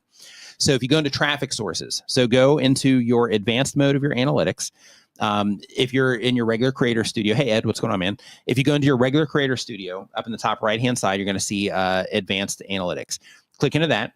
And then once you're in there, then you want to look for something called traffic sources. So once you go into traffic sources, you click into that, you're going to see a line graph going across the top of the screen. So you can change the date range that you're looking at. So you can say, okay, this is, instead of looking at it right now when everything's already down, you can say, okay, when the channel was doing great, it was around this time. And then now, around this time is when it, started dying or when it died. So isolate your date range down to there. And then with those line graphs, just make sure that you have browse selected, you have suggested selected, and you have search selected and external. And then from there, you'll be able to see right around that time where everything took a dive, you'll be able to see the very specific traffic sources that took a dive. So that can be helpful by letting you know, like, okay, maybe you had some videos that were getting a lot of suggested traffic because they were connected to some other good videos. And for whatever reason, somebody else came along that made something else, and it just became more competitive next to some of those videos that were driving you a lot of traffic. Those are the types of things that you can see if you notice, like, hey, it was my suggested videos that were bringing in a lot of views, and then those tanked around this particular time. If it's search, then you could have lost some search positions, right? If it's browse features, then in that particular case, the videos could have just had their kind of life cycle on YouTube for them to, to be getting a lot of impressions, at that time. In terms of they were just performing for, the the audiences that were seeing them. But once you got into more general, wider groups of people, then maybe they stopped responding. But you'll be able to see all of that in those line graphs. So I would go there and look for that, and then you'll be able to see kind of where everything fell off. And then from there, you can start applying those things that I just mentioned in terms of trying to figure out exactly what happened or what videos you're getting traffic from and all that. These are the types of things that advanced analytics are for, is that you can kind of dig down and find these types of things. Let's see here. Next up, by the way, if you're just joining us, we're talking about all things related to YouTube. So if you are a content creator, you're in the right place. If you have a question about anything as you're doing on YouTube, you can go to the form that is down in the description, or you can go to nickniman.com/ask. That will take you right to that form as well, and you can put your questions into the form. It's free. So if you have any questions about anything you're doing, just go ahead and add them to the form. Tango in the kitchen says, okay, time to delete TikTok. Just kidding. 12 hours of screen time. Actually should be a lot more, but I don't use the phone in my job as much. Yeah, that's those are the types of things, right? To where it's like, whoa, right? Just puts a big spotlight on some time that could be spent on other things. I mean, with some of that though, it's like, hey, if this is what I do with my leisure time, then it's fine. But like if you're like, hey, there's things that I need to be doing right now, but I'm spending 12 hours, on my phone, then that's where you got to make those tough calls. I don't have time to make content, right? That's the thing. If I want to watch YouTube, I want to watch YouTube or whatever. Yeah. But if you're saying I don't have time to make content, and you're spending 4 hours a day on YouTube, right, or Instagram or whatever, or TikTok, it kind of helps you. Unless maybe you're in a situation where that time is spread out, where it's like, okay, well, I'm feeding the baby, and I have the baby in one arm and TikTok in the other. So I technically couldn't make content unless it's, me feeding the baby. So I guess there are some caveats to that. Savvy tech tips. What's going on? Hey. Hope you're doing great. How you doing, man? Melinda Elliott, what's going on? Hope you are doing awesome. Nice to see you in here. So next up, we got Shawnee Grows. They upload 1 time per week or more. They've been on YouTube for less than a year. The type of channel is gardening, education, and live streams. The goal of the channel is to make money. And the question is, can we talk about membership success? For just starting, how to entice viewers to become members? How many tiers to start? What great goodies to offer? When to offer it in the layout of a video? So when it comes to memberships, if you are aggressively trying to get channel members, then in that case, make sure that the link is down in the description of all of your videos and that you have a call to action to become a member, and you tell them why they should become a member or what's available. Make sure you do all of the stuff if you're aggressively trying to get members. And by all the stuff, I mean, have like a trailer for your membership, all those things. Fill out all the information on your offers and all of that. In terms of the offers themselves, it really comes down to what it is that you want to offer your viewers, right? So the way that you want to think about memberships is, if people are going to be giving you money in exchange for that membership, then they're doing it to either support you or to get something in return. So or a little bit of both. So because of that, you want to make sure that whatever it is that you're doing, that you are just thinking of your tiers through that particular lens. So it's like, hey, let's do something cheap so people can, support, or let's do something that's a little bit more, expensive. And with that, I'm making it expensive because I'm going to be offering these very specific things. They're going to take more time and blah, blah. So when it comes to memberships, just try to think of it, like that. Savvy Tech Tips. No, we are answering questions from the form that is down in the description. Doing super chat questions too, but there's a form down in the description where you can put your questions. Magic Prepper says, question: if you decide to focus your channel down topically, would you go back and unlist or remove videos that don't align with the new pivot or focus? So I would. But when it comes to this sort of thing, I know YouTube says like don't ever delete a video. But when it comes to this sort of thing, like if the videos that are on the channel are bringing in people that are not a good fit for the direction that you're moving the channel in, then from my experience, I don't think that it makes any sense to even have those videos on the channel, because there's like no real value there. Like, yeah, sure, some people will end up, some people run into those videos, or it's still getting in front of people, but it's not necessarily the right people. And in my opinion, it's always better to have less of the right people than more of the wrong people. I have a video on my channel right now that I'm considering deleting because what's the video? What's the topic? What is it? It's an editing tutorial. Okay. And like 95% of the traffic is all external Google for India. Okay. And as soon as they click in, dude, it's a straight cliff dive when you click in. Okay. They've just put it in front of the wrong eye, and it's been up there for a while. I keep waiting. I'm like, okay, well, maybe over time, it's just cliff dive, external traffic, Google search results for India. And it's a video editing video? Yeah. That's still in alignment with what you're doing, though. I would leave it. Yeah. So but they're not watching it. They're clicking. Well, they're not, because it's coming from search, but it's still something that people could, go and watch over time. It's all right? external. Well, I know, but I'm saying like it's something that people still could get value of if they were, exploring your channel or something like that. So I would leave it on. Find it. Well, I mean, it'll be in your videos list, but I'm just saying, like, I would leave that on there because, like, YouTube. Well, I've left it for now. I'm just saying I'm considering, like, if 2 months from now they're just still like, here India, here's a video that you don't want. Yeah, I'm considering like just taking it, just considering. Yeah. You're saying you'd leave it? Yeah, I would definitely leave that. So with YouTube, they know that they're coming from search, so that's not negatively impacting you in recommendations or anything like that. So that's just where it's all coming from. Yeah, I wouldn't leave that, or I wouldn't take it off just because. Is it also on CapCut? But what's it on? It's CapCut too. Okay. So I know just going in front of the wrong audience. Since you're publishing CapCut videos, then I would definitely leave it, because you would think like the last video that you published, like let's say the people that are interacting with that particular video, like with enough of those people going over there, it might trigger things to where YouTube does start showing it in the recommendation system to more of the right people. That's been the hope up to this point. Yeah, I hope. I would leave it at some time. They're going to. How long has it been? It's been 3 months. Okay. Yeah, I would definitely leave it. Yeah, definitely leave it. Well, I mean, do what you want, but I would definitely leave it though. Yeah, it was mine.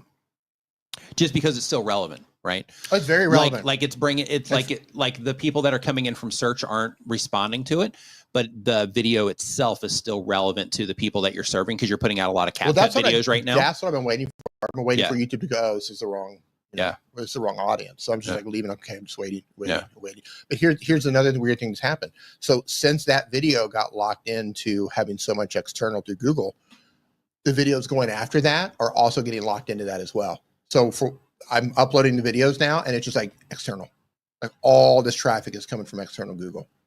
It's weird. Well, you're search optimizing the videos, so you're definitely going to end up getting that search traffic anyway, since you are optimizing those videos, right? Right. Yeah, so you're definitely going to end up getting that. But if you were making because your strategy is search. For YouTube. If you were making, but if your strategy search for YouTube, then it's also for Google too. For English speakers. Right. But I'm just saying though, if your strategy search, then by default, your videos are going to be more appropriate or not more appropriate, but they're going to be appropriate for Google as well. Right. So because of that, because of that though, you're going to get that. Well, I'm hoping eventually they'll figure it out. Yeah. It just doesn't do me a lot of good to get Hindi speakers coming in. Right. Which is funny, because we were talking about that earlier. Right. We're talking about like but it's happening in reverse. Happening in reverse. Right. They're like, oh, here's this D guy again speaking English. Yeah. I just don't know why they're like, oh yeah, let's put this in front of people who don't want it. Yeah. Yeah, you would think that Google would see that bounce, and that Google would kill it. That's what I'm saying. Because it's not YouTube there. It's you would think Google would kill it. Yeah. They're not. Just weird. So hope that answers your question there, Magic Prepper. But that's part of the pain of YouTube, though. Yeah. You know who keeps me going through that stuff? Like I keep thinking of Dr. Stin. Mm-hmm. Anytime I look at like a traffic, like an external wrong language traffic source coming in or something. Hey Tish, what's going on? Hope you're doing great. Go ahead. I just think about Dr. Stin. He plowed through for years. Mm-hmm. Just they thought, what was it? They thought he was a hip hop channel or something like that. Wrestling or something like that. Yeah. And then he was doing health content. But once they dialed that in, to the rocket ship. Yeah. Duty Ron, how you doing, man? Hey, what's up, Ron? Hope you're doing great, man. Wow, look at that. I started watching and listening to you both with under 1,000 subscribers, and now I'm at 477,000 subscribers. Nice. Love it, dude. Wow. Congratulations on 477K. Huge Love congratulations, it, dude. Nice work, man. Huge. Love it. Nice to see you. Hope you're doing great. Yeah. I love people coming back and like, yep. Like me too. I did the stuff. Mm-hmm. I did all the things and it worked. I love it. So here, Renee Clancy says, advice, please. Someone is thanks for the super chat, by the way. Says somebody's contacting people who comment on my videos saying they are me and trying to sell things to them. What can I do? So this is a problem on YouTube. They're probably trying to get them into like a WhatsApp group or something like that.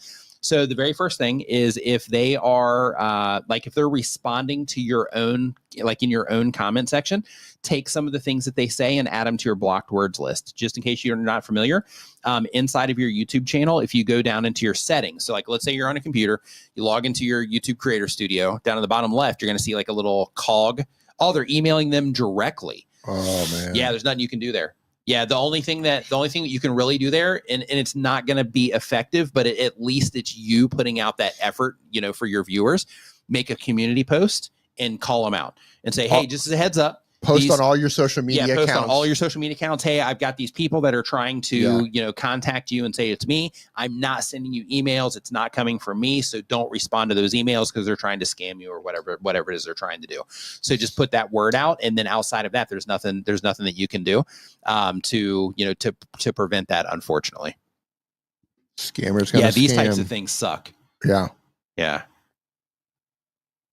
Let your audience know what's going on. Let them know that you would not email them asking them to join WhatsApp groups or download stuff, or just I think full transparency. Let them know there's a problem, and be public about it. If whatever platforms you have, make that statement across the board. Make a video statement if you're on Shorts even, or Instagram, TikTok, whatever. Get it out there. Because you don't know who's going to see it, who it's going to help. And then how do they get their email? And then if somebody comes forward later and says, hey, you scammed me, you at least have some. I'll let everybody know. You at least have some public record that that this is going on. What a terrible situation. So in terms of the email, I guess the only way that they could get your viewers' email if they left a comment, because you're saying that they're going after people that leave comments. So if they have a YouTube channel. If they have a YouTube channel, then maybe if they have a business inquiry email or something like that on their YouTube channel, then they could get it that way, maybe. Or maybe they just find them on other social media platforms. Yeah, that's a tough one. But yeah, just put the word out, let people know, and then you're doing your part there. And then outside of that, it's kind of out of your control, unfortunately. Yeah. Do you remember that guy that used to troll people that super chatted here? Do you remember that guy? Vaguely, yeah. He would go after them. Yeah, he contacted some of the companies we were working with at the time and tried to lose brand deals and stuff. Yeah, I can't remember exactly what happened. Didn't he? Jason Bourne his ass is what happened. Is that what happened? He's gone. But wasn't there? The problem was neutralized. No. I mean, in terms of what triggered him to start doing that. Did we review his channel and say something bad there? I can't remember what it was. It was something, it was a big deal to him, whatever it was. Yeah. Enough to send him on a mission to try to cause problems. But it was something like he didn't like the channel review, or maybe we skipped a super chat by accident. Or maybe he was in the chat, trying to get attention and we didn't give it to him. Or maybe one of the mods kicked. I don't remember, but it was something, obviously to him, it was a big deal and incredibly offensive. Oh yeah. But to us, I would, it's like, come on. Yeah. He would go to people's YouTube channels and he would leave comments there saying not to participate in the stream. It was epic for a period of time. It was great. Yeah. Yeah. And then decent Jason Bourne over there, I guess. Yeah. He has a very particular set of skills. Listen, I will find you. Sent Jason Bourne and Liam Neeson over Matt there. Damon and Liam Neeson went after him. Yeah. All right. So it is crazy that people have nothing better to do, right? But hey, that's the world we're living in. So okay, let's talk about that for a second. Okay. For as much as I want to laugh about that situation, because it is funny, and sometimes it is. Yeah. In retrospect, it is. You have to say, okay, that was, dude, you just went way over the top. That was just uncalled for. But hey, if you're going to do it. Yeah, true. True. If you're going to troll. I mean, if you're going to go all in, you went all in. So I respect the hustle. Yeah. But at the same time, I always try to have a little bit, not too much, a little bit of empathy, because you don't know who some of these people, and that's not the only person that we've had issues with. You never know who these people are, what they're dealing with. And I'm not saying that this guy has problems, but you don't know. But you don't know. Yeah. There are some people who are struggling to get through the day, struggling to get through the next hour. Right. that are dealing with all sorts of, maybe they're schizophrenic or what. You just don't know what you're dealing with. Right. So I always try to kind of keep that. With my brain fog right now, I'm struggling to get through the next hour. You are. But hey, we're doing great, Dee. Let's keep it rolling. All right, go ahead. That's how I feel when I'm sitting down having a conversation with you. And I just keep looking at my watch. I'm like, look at the time. But no, I just try to keep that. I know there are trolls out there who exist for the purpose of just wanting to watch the world burn. They just want to be trolls, and that's fine. Yeah, be internet. Do what you're going to do. Right. Whatever. Just don't hurt anybody. But I also know there's people out there who are struggling with some real stuff. Yeah. And so I always just try to keep that in mind. It's this person trolling for the sake of trolling. And like Beanie says, like maybe he's just hungry. Maybe he should have just had a Snickers bar. Maybe. Yeah. Yeah. Right. Yeah. So some people are really trolls. Some people are struggling. Some people have some serious mental health issues. Yeah. Shout out to Snickers. Shout out to Snickers. Totally not sponsored. Yeah, but you don't know. I do. My whole point was I try to keep that in mind. Yeah. Because I'll have haters come in and just come under every video. You're still sucking, dude. Yeah. It's like, well, dude, like what? Right. Like I'm trying to help you do stuff. Like you're the one getting notifications.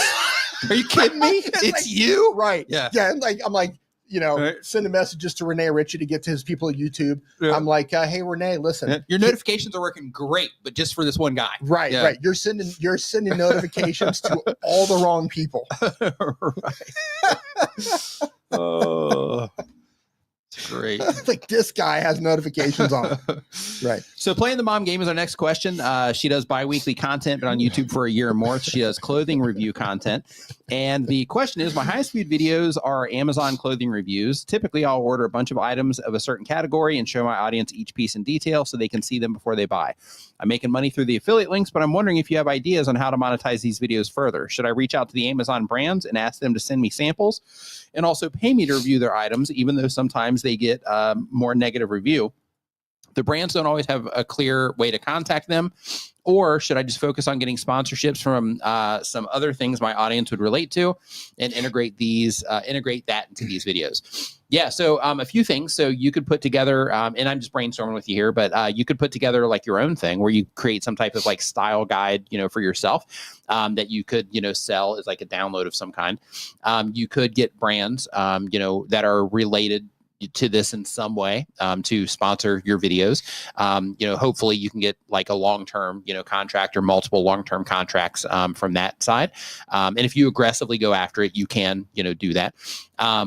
In addition to that, looking for, and I know Amazon is kind of like the go-to, and especially if you frame the whole video around like, hey, this is an Amazon haul, then in that particular case, you're kind of, stuck to Amazon there. But one of the things that I was going to say is also giving people an alternative. Like you can get this at Amazon, but you can also get this at maybe, one of these other places to where maybe you can get like a higher commission on it or something like that.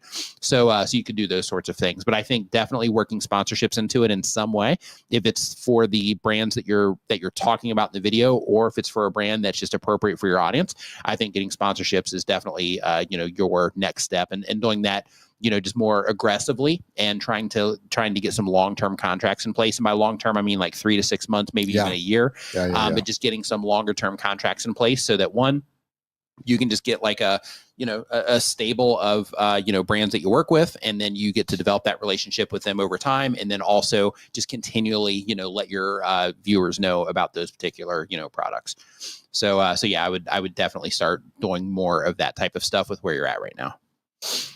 And also with the view counts that you get also, because I know like from a conversion standpoint, or not conversion, but just from a payout standpoint in terms of the percentage that Amazon gives for things, like that's a hard grind. And because it's not recurring, you're kind of living and dying every month by video performance and all of that. But if you get sponsorships, then in that particular case, then it can kind of even some of that out and kind of help absorb some of those dips that, that might happen when it comes to the content. Are you talking about financial dips? Yeah. Just because like, when you're promoting stuff on Amazon, you're living and dying by that, by every single sale that happens every month, because it's not recurring. So you don't really get to build up that snowball, so to speak. If I could give one piece of advice to creators who are trying to figure out how to make money at this, it would be just like you said, try to work, and it's not always possible, but do as much as you can to try to work out long-term deals with the brands that you're working with. 6 months to 12 months. And it's advantageous to everybody. Yeah, 6 months it's to 12 advantageous months. to the brands. It's advantageous to your viewers because they continually get to hear about the thing and be updated on the things and all that stuff. Yeah. And it's advantageous to you. Yeah. I mean, make an offer to them, put together a package for them to where it makes sense for them to want to do that. Mm-hmm. Go above and beyond what you might normally do for a short-term deal to offer a long-term deal. And the reason I recommend this is because when it comes to being a full-time creator, nothing is better than having money that you can count on. Right. Like I know no matter what, this amount of money is going to come into my account every single month or every 3 months or whatever the terms are that you've negotiated. That's good. If you're a full-time creator and you're relying on this, because if you're selling products, you live or die by what's going to happen on the store. Mm-hmm. If you're getting ad revenue, that can come and go, right? Depending on the season or what's happening, or sometimes you just swing and you miss. Mm-hmm. There's lots of variables that can make your income go up and down. But when you've locked in deals, 6 to 12 months with sponsors who are giving you a set amount of money, man, like it just takes such a load off. Peace of mind, yeah. It's peace of mind. Takes the load off. It takes the load off when you're doing this full time. So I urge everyone to that might be a good video for you to put together.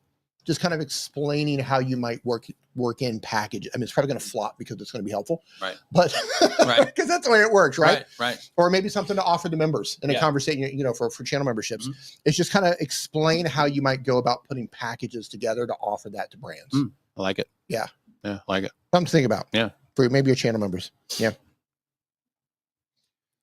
So next up on the list here, we've got Fear Oracle. They upload 1 time per week or more. They've been on YouTube for less than 6 months. The type of channel is true bizarre events, crazy real murder stories, etc. The goal is to quit their job and to be a full-time creator. And the question is, how does YouTube collect your channel history for the A/B thumbnail testing? It's been way over 2 months of posting consistently without missing a week, and it's still not available. Does it start after you select that option, or does it start from when I made the channel and I started posting? How does the A/B testing work? Thanks so much. So if you mean your channel history in terms of using that as a means to verify your YouTube channel, I'm not sure what the exact time limit is on that. I'm not sure if it's based on how many videos you publish or how much you interact with the platform. I don't know what the qualifier is there. But when it comes to that particular thing, a way to just quickly get around that is by going through the verification process, the normal one. And then that way you don't have to do the channel history version. When it comes to A/B testing and how it works on YouTube, when you upload a video, you have the option to select the or to upload the thumbnail. In that same exact box, there's like a little 3-dot menu. What's that called, Dee? The 3-dot menu, ellipsis menu, vertical or horizontal? Vertical. I was just corrected on this. I believe it's called a kebab. Okay, so a kebab menu. I thought it was an ellipsis, but somebody in my comments, because I referred to it as an ellipsis, somebody said that's a kebab. Oh. Like, well, okay. Yeah. I don't know what I don't know what you're dealing with. Right, calm down. Yeah, they were kind of aggressive about it too. Okay.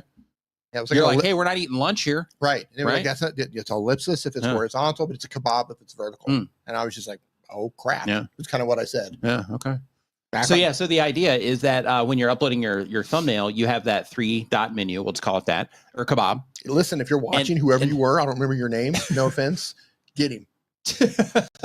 Underneath. Come after me for the 3-dot menu get statement. Him. Yeah. Come after him. But basically, Renee says, Renee, what's going on, dude? Hope you're doing great. He says, he says 3-dot menu is the official name. Love it.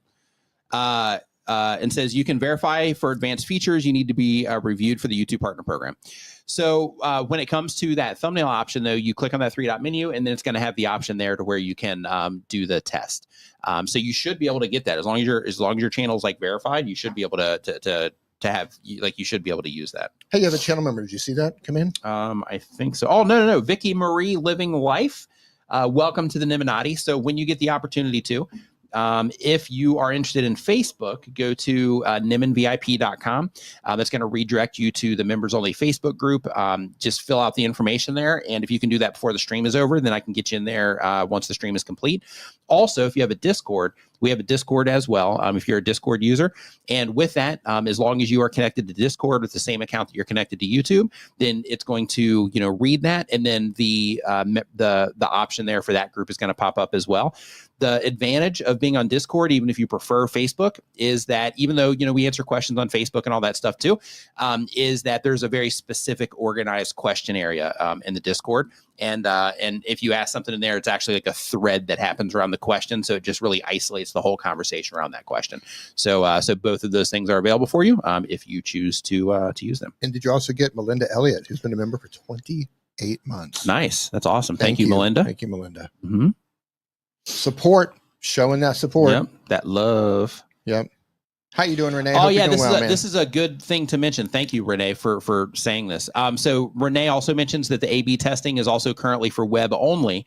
So if you're looking on a mobile, you won't see that option there. Yeah, thanks for that. Appreciate it. This is great. K&J Lumber says, imagine if someone was trolling Dee with the kebab thing and managed to scar Dee for life. Right. Listen, I'm fairly resilient, but I do have triggers, and there are some things that I will just crack over. Yeah. And that is one of them. Yeah, calling the 3-dot menu a kebab. Yeah. I'm usually just completely just like, you're not going to get to me. But that crossed the line. Yeah. Yeah. I lost sleep over that one. I laid in bed and I pondered, did I really just inform the thousands of people who watched that video to tap on the wrong icon? Did I really tell them to tap on a ellipsis when I should have said tap on a kebab? I just felt kind of ashamed. You should have. As an educator, you misled people. As an educator who takes pride in the fact that I help people learn, I just misled thousands of people into believing that an ellipsis was a kebab. Shame on you, Dee. Or that was some expert trolling on their behalf, and I was right, and they just completely derailed me. I don't know. We'll can somebody confirm? Love it. We're gonna find out right now. Go ahead. So next up on our list, we got JJ, the Lonely Bull in Asia. What is going on? Hope you are doing great. Does bi-weekly content, been on YouTube for a year or more. The goal of the channel is to connect with others who like what I like. And the question is, son of a gun, I've been getting more and more sponsor collaboration offers. It's the following in line with a channel. Hold on. Okay, I need to interrupt. Hold on. I've been getting more and more sponsor collaboration offers. It's the following in line with a channel of my size, almost 15,000 subscribers. Yeah. So as your channel grows, you'll definitely have, more people reaching out. As long as your content is like, brand appropriate in terms of what it is that you're making. There's a lot of companies that want to get in front of that content or in front of your audience. Then in that case, yeah, as your channel grows, you'll get more and more of those offers that are coming in from email as the channel grows. So according to what I'm seeing online, and I bet Renee probably has the answer to this, it says the vertical 3 dots icon is commonly called a vertical ellipsis, a kebab menu, or sometimes simply a 3-dot menu. So it's all the above. So it's all of the above. Man, this is so confusing. So listen, you know what? Listen to you who I'm going to have to go back. To the kebab person? Yeah. Oh, okay. Yeah. It's both. Yeah. It's kind of like a tomato scenario. Imagine coming at me. With that. Yep. And we're both right. Yeah. Right? You think you did something. Yep. You stepped up. You thought you did something. Like, oh, no, I got this guy. Yeah, I got him. I'm going to roast him in his comment section. I've been waiting 7 years to get this I've been waiting for somebody to say this. Yeah. Yeah. I've had this correction in my soul for so long. Yeah. And this YouTuber just called this an ellipsis. Yep. Boy, do I have it coming for him. Yep. Yeah. You know what? You were right, and I was right, but you stepped to the wrong person because I'm going to make a video about you now. I'm going to make a YouTube short about this person. Yep. And to add more complication, so Renee says YouTube calls it a 3-dot menu. So that's the official YouTube version of it. And then he says, not to be confused with a 3-dash hamburger. So if the dots are too wide or if they stretch a little bit, then you got a whole other thing that you're dealing with. So yeah, good times. 3 times. Good times. US Plus Dad says it's Nick's alt account. Interesting. So don't dim. Let me redirect the conversation before we start talking about my alt account where I trolled Dee. Okay. So Don't Dim to Fit In is the next channel here. They upload every other day. They've been on YouTube for less than 6 months. They do tarot and spiritual content. The goal of the channel is to quit the job and be a full-time creator. And the question is, I was hoping that you could recommend an LED video stick, video stick ice light. I'm not sure what the ice light is, with gratitude, Maggie. So if you mean a video stick, video stick. Like a gimbal? No, like one of the Godox lights.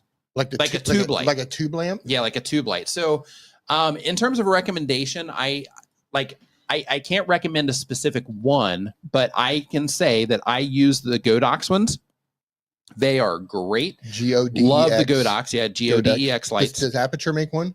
That was going to be my next thing. Yeah, Aperture makes them as well. I think Newer makes them. Yeah, they make them also, but they're awesome.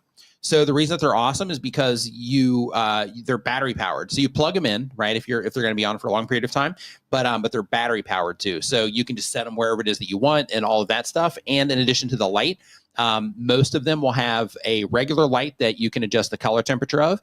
They will have RGB light, so you can also make them whatever colors that you want. And then they also have effects. So the effects are really cool. So they have things like, TV. So, if you wanted that, I actually just made a short yesterday. It's not on the channel yet, but I made a short yesterday where I was actually demoing those particular lights, which is kind of funny. And at the very end of it, I have the police version. It basically just rotates between the red and the blue.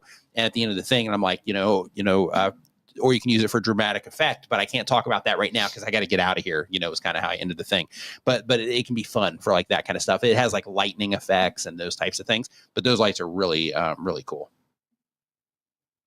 Oh, an overhead light. Yeah, I mean, you can use it for that too. Yeah. You could definitely use it for that. Also. Yeah, you could use it for an overhead light. Are they asking for a tube, or are they looking for like a grid? Like an it says LED video stick.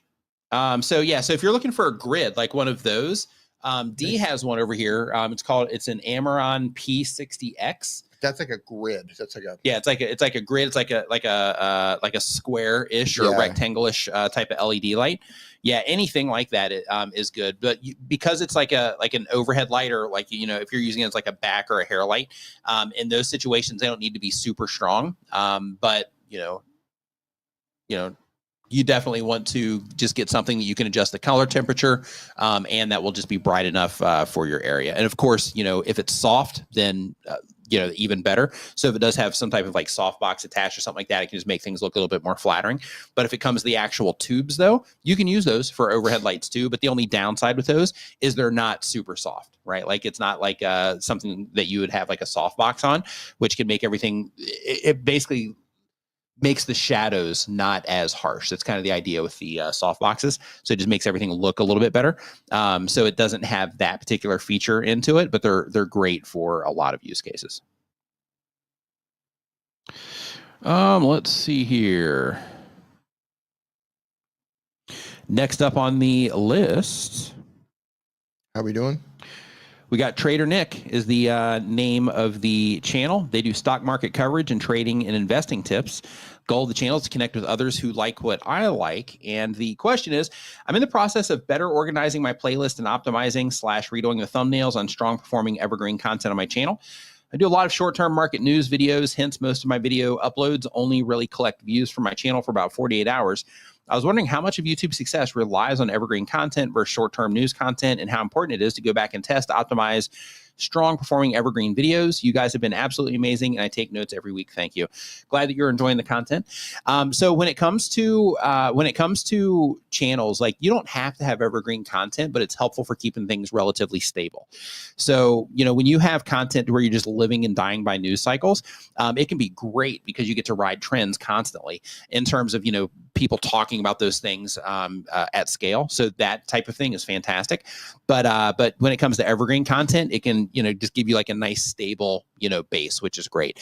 But a couple of things I want you to think about though is you mentioned that you're going in and you're like messing with thumbnails and things like that, which is okay when it comes to content that's already performing well, because you can make adjustments that can help it perform better. But make sure that you are paying attention and monitoring those pieces of content when you're running those tests, because just like changing those things can help a video, it can also hurt a video. So if it's already performing well and it's already bringing people in consistently, then in that particular case, you don't want to break that. So just make sure that when you are running those tests, that you are just paying attention and making sure that, that nothing is, turning out negative in that scenario. But when it comes to Yeah, when it comes to the evergreen content, if you can find evergreen content to make for the channel, then that can be advantageous. But this also comes down to the viewers. So when you're trying to make evergreen content for like a news type of channel, then in that particular case, you have to really put some thought into it and think like, okay, for the people that are interacting with this, like what would make sense? So, for example, a friend of mine, he has a YouTube channel where he talks about electric cars, and for a long time he just did news, and he was in a situation where he's just kind of living and dying by what was happening in that world. And then the play was that, hey, you should probably figure out some things to make about evergreen content. And because of that, he started making some buyer guides and things like that, it wasn't evergreen per se, but it had a lot more lifespan, at least for the year, than just like a news cycle, type video. So those types of things, can absolutely be helpful. So if you can, and if it's appropriate for your viewers and what they expect from you, and if you can find a way to make sure that whatever that evergreen content is, make sure that it will add value to the people that are into the new stuff as well, then in that case, creating it for the channel can be a good move. But experiment with it and see how it works out. But those types of things can be great for kind of stabilizing things a bit on a channel.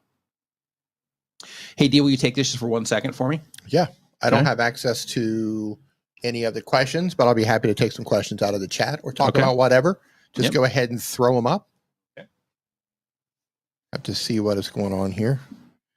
I'm going to go through the chat right here. I'm going to scroll backwards to see if there's any questions that I can address while he is stepping away.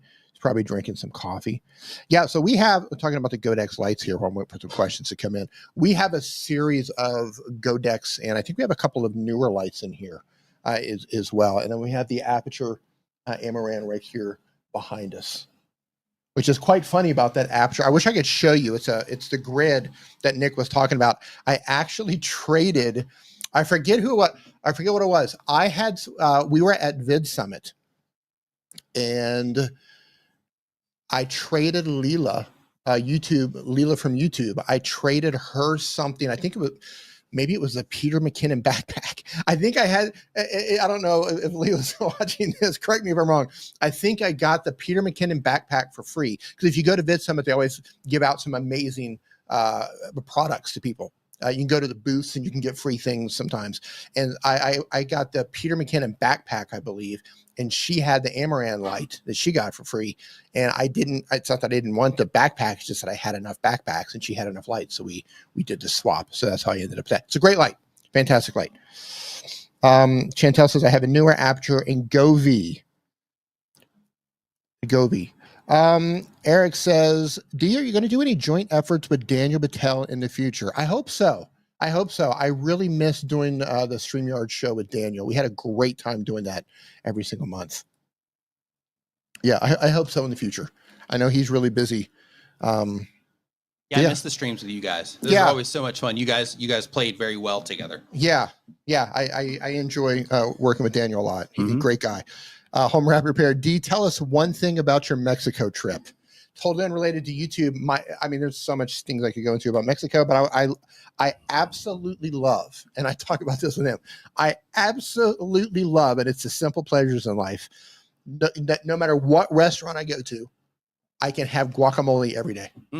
Every single day when I'm in Mexico, I either get guacamole and chips at a restaurant, or we have avocados that we make at home every single day. Guacamole every day. Nice. So that would living that guac life. Living that guac life. So if you're ever wondering, hey, I wonder what Dee's up to, he's living that guac life the best he can. Yeah, that's what he's always doing. So FM Fan YT is the next question. They do daily content gaming channel. The goal of the channel is to connect with others who like what they like. And the question is it easy to add an animated subscribe button into your video? So it is.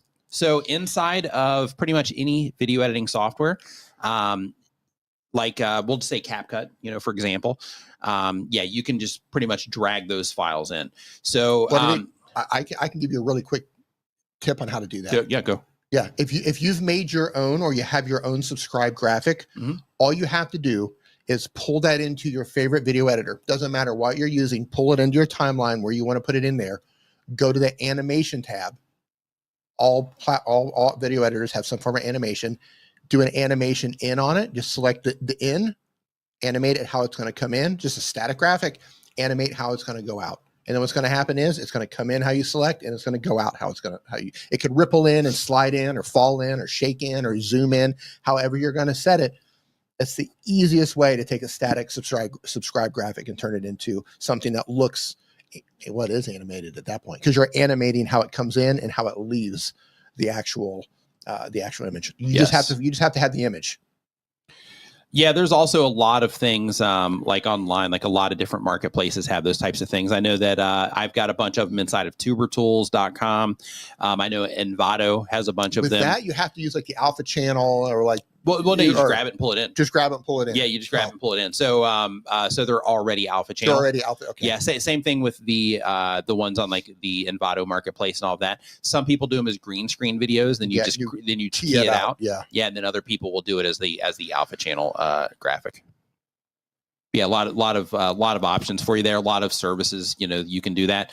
And I know there's one, I can't remember the name of it off the top of my head, but there's somebody that has a service to where it's free and you can go there and you can actually type in like your channel information and it just makes one like on the fly for you. Really? Yeah. And you can download it there. Yeah, it's free. And I can't remember the name of it off the top of my head, but that's out there as well. Doug said that's a short, quick video for you, D. There you go. This is great. Live streaming, come up with video ideas, right? We've got 2 video ideas here during the stream. Yeah. That's great. Yeah. I just think that's the easiest way. Yeah. Like, everybody can figure out if you can even. And you can have it kind of zoom in and then just kind of sitting there bouncing just a little bit and then zoom out. Even at a beginner level, if you're just getting started, you can still pull a graphic in and animate in, animate out. Yep.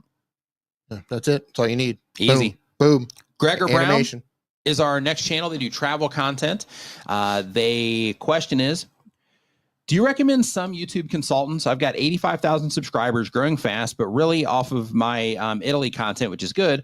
But moving to Bangkok this October after 20 years in Italy, we'll have less Italy content, even if I'm traveling back to Europe in the coming summers. Want some advice on how to steer my channel? Thinking of talking to a consultant. Any info that you have, you bros the best. Thanks, Dee and Nick. So pretty cool that you're coming over here to Bangkok. That's pretty cool. You're going to have a great time once you get over here. But when it comes to YouTube consultants, yeah, definitely some people that I recommend. Daryl Eves is great. Patty Galloway is good. Both of them are very high ticket in terms of how much you're going to pay, for a consult or for ongoing consulting. I'm not taking on anybody at this moment in time, but I'm good too, though. But I'm not taking on anybody at this moment in time. I'm not so bad. But Daniel Batal, I believe he still offers consulting. Roberto Blake also offers consulting as a one-on-one and in a group setting as well. I'm not sure if Brian G. Johnson is doing that right now, but those are some good places to get you started. You also have some of the tools, like I know vidIQ. They have some like coaching stuff that they do in there, but I don't really think that that's the best fit for what you're looking for. Like for what you're doing specifically, I think Roberto would probably be a really good fit for you because his price is reasonable. And for like just like a one-time call, his price is reasonable. And he goes really in depth. And one of the things that Roberto is kind of famous for is looking at things in creative ways, right? Like he's really good at looking at something and just analyzing the heck out of it, and coming up with really good solutions for difficult problems. So I think he would be a good shot for that. But Chantel dropped a link to his Awesome Creator Academy in here, so you can click on that and go there, or you can just send him an email through his About Me page on his YouTube channel, or hit him up on Twitter. Any of those will get you taken care of. Let's see here. So next up we have JJ, the Lonely Bull in Asia. We already answered a question from him, so we'll go to the next one here. So Story Retold, they do gaming live streams and fun videos related to gaming, like arts and crafts and things in the games, plus how to solve puzzles in games. Goal of the channel is to connect with others who like what I like. And the question is, if I'm tight on time for creating quality branded, highly edited videos via my PC, would creating content entirely with my phone to upload more consistently and frequently be sufficient for growth on the channel, or should I stick to my PC editing style less frequently? Okay. So what you're talking about here,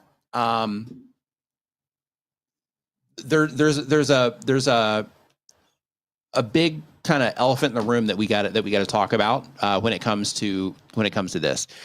So when it comes to the like visual quality of your content in terms of like you're using a fancy camera, maybe you have all your lighting perfect and all that stuff. Like there is something about that in terms of, somebody sees it, they might have that connection of like, hey, this might be a good video just based on, what it looks and sounds like, those types of things.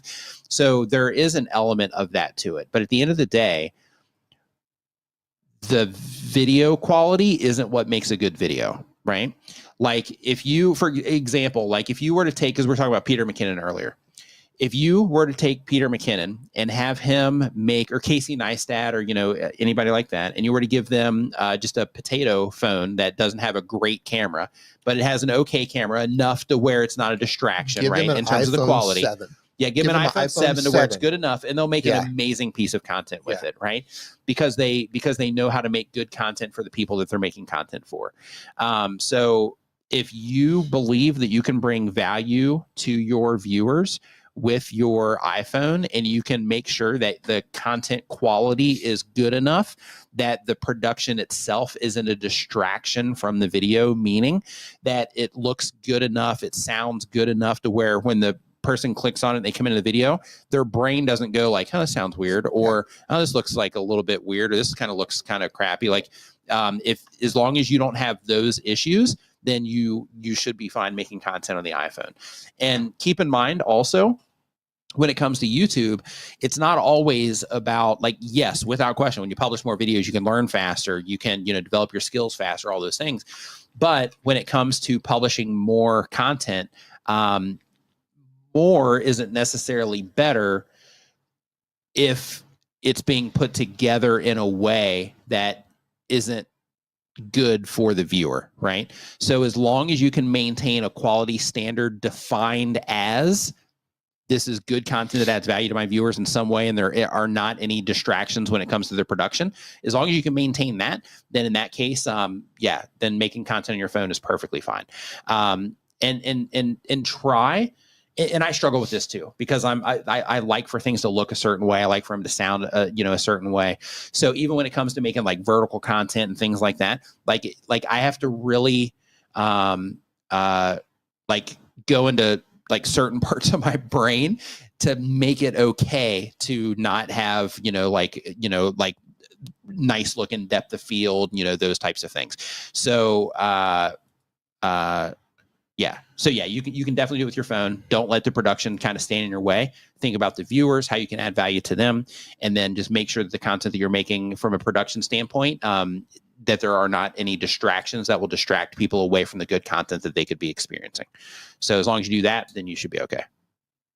Don't overthink it. Yeah, don't overthink it. But there is another side of this too, which we'll go ahead and say this real quick too. Go ahead. Because it's important, because this does, matter in some cases. There's also the side of brand. So when it comes to brand, sometimes people, do build their brands on, how things look. So like I have some TikTokers that I watch that the reason that I started watching them in the first place is because their videos look so good, they grab my attention. And they're just talking head videos. They're talking about like AI tools and stuff. But like as soon as they pop it up in my feed, my brain goes, wow, this looks great. Yeah. And that's what held me in there, right? So, there is that side of things too. And as a part of their brands, they always try to make sure that, everything looks a certain way, that they have this like really high quality, like polished look to what it is that they're doing. And that's just part of their brand.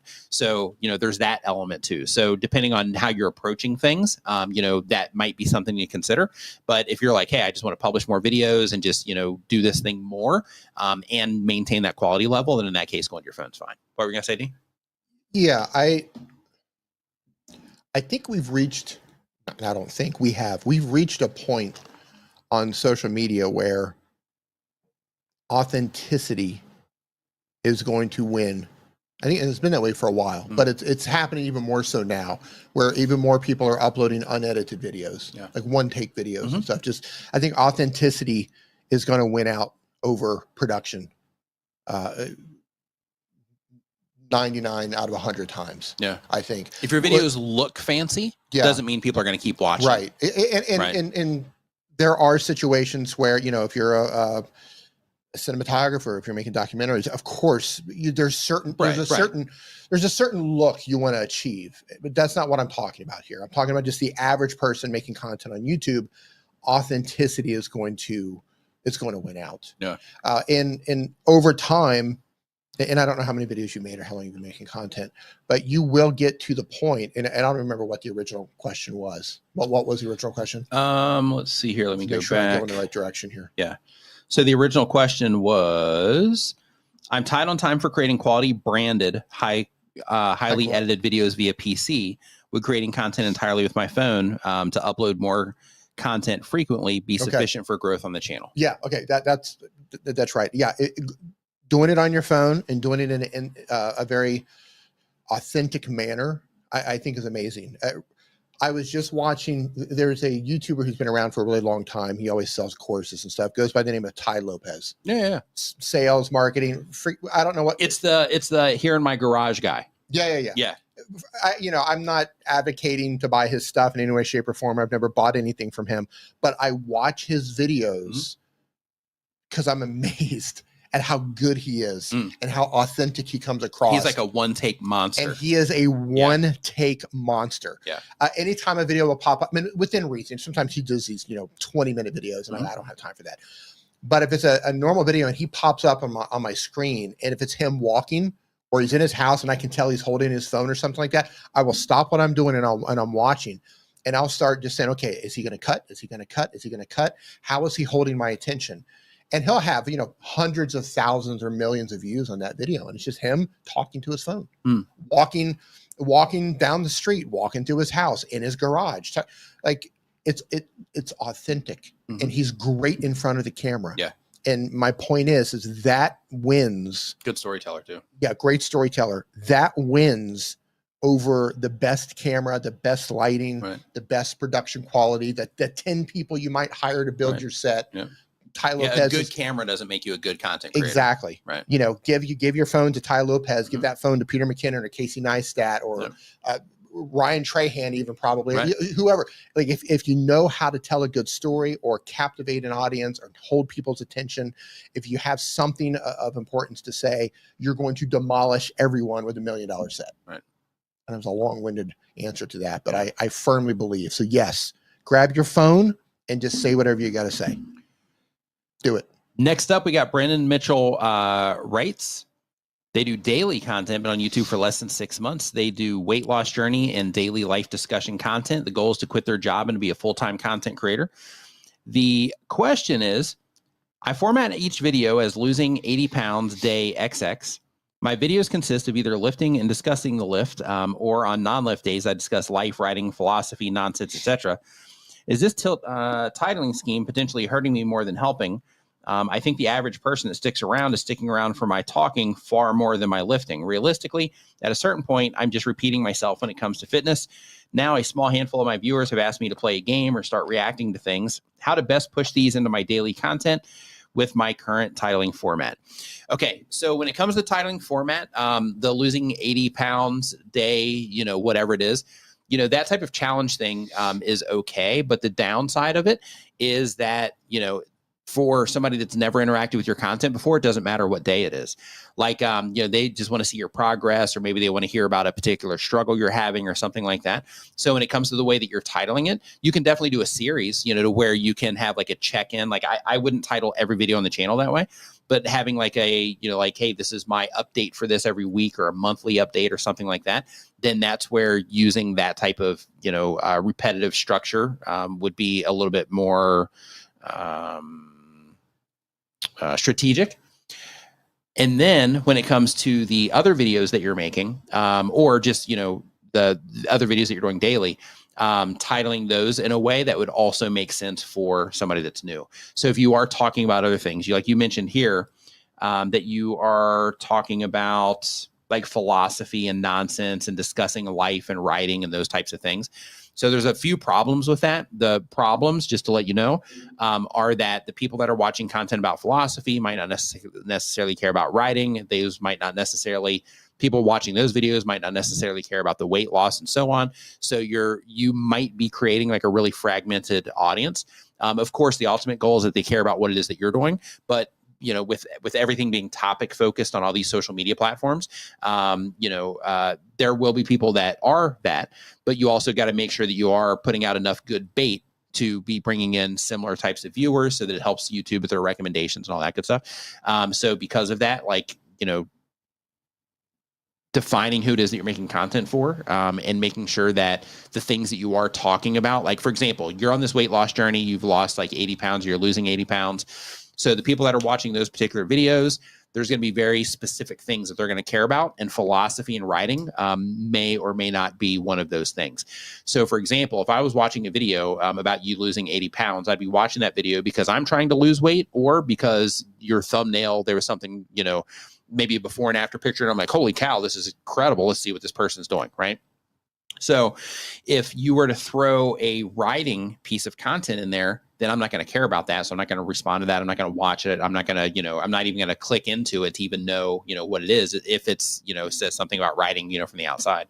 But if I clicked on it and it had losing 80 pounds in the title, and then really the video is about you talking about writing, then in that case, you know, that's going to be misleading to me as a viewer, and I'm going to feel clickbaited, and I'm going to end up abandoning that video quickly also. Yeah. So a lot of, you know, kind of issues you kind of, that kind of happen with that particular approach. So a couple things is I would, you know, start thinking through the titles a little bit more, and just start thinking like, hey, let me start kind of making these around the things that I'm talking about.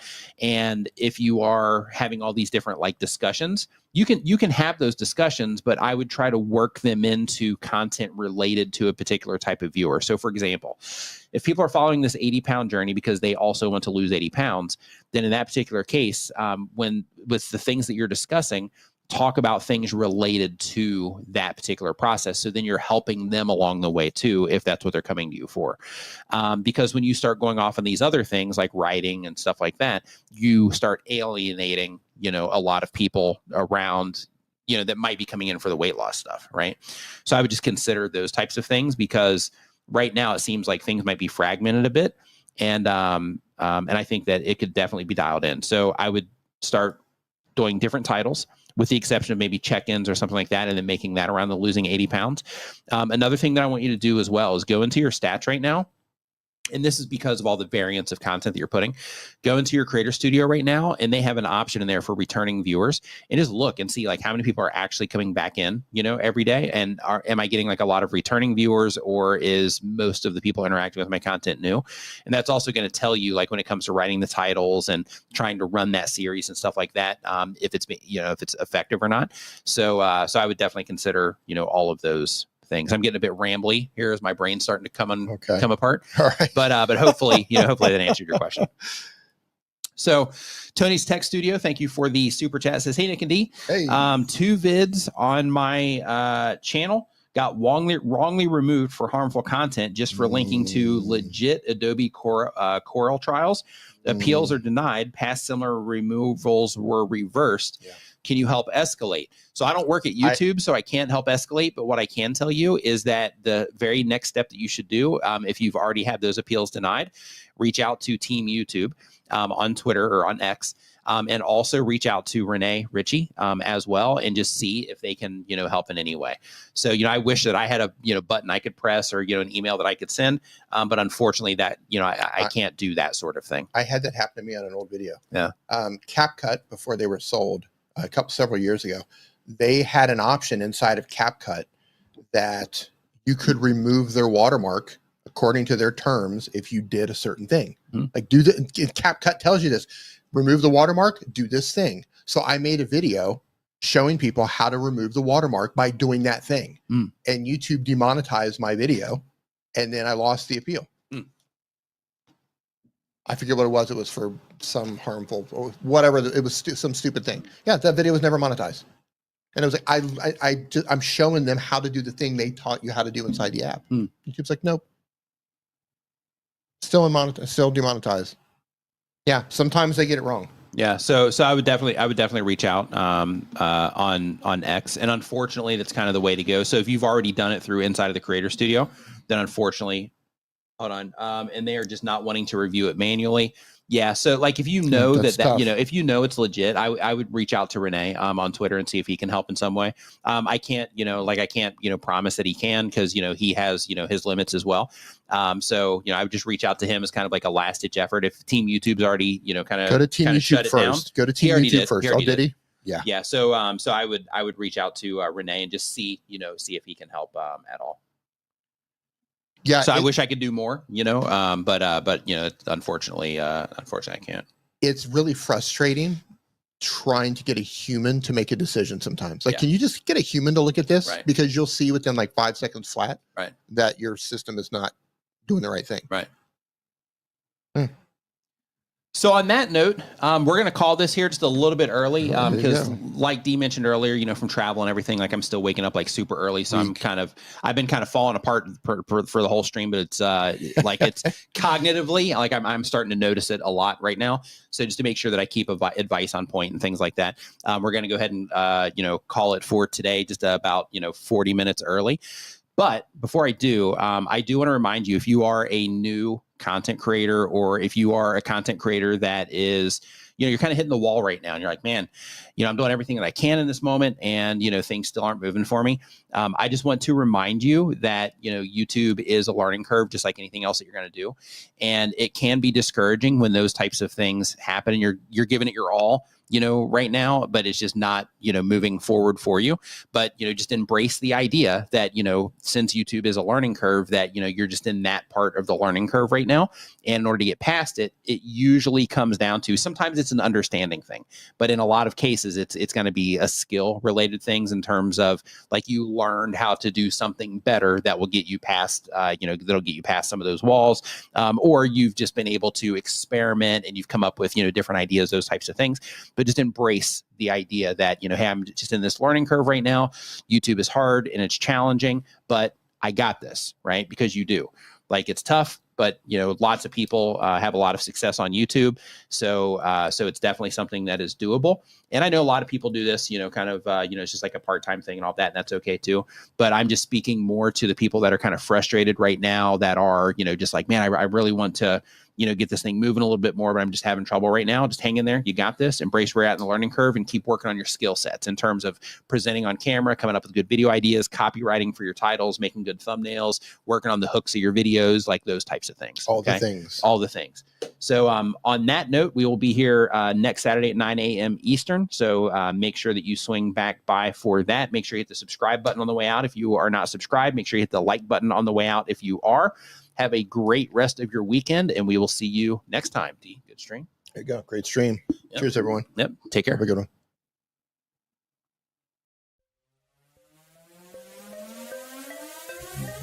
Hit the sub button, hit the like button. If you're having fun, comment, type something. If you're laying back, leaning in, engage.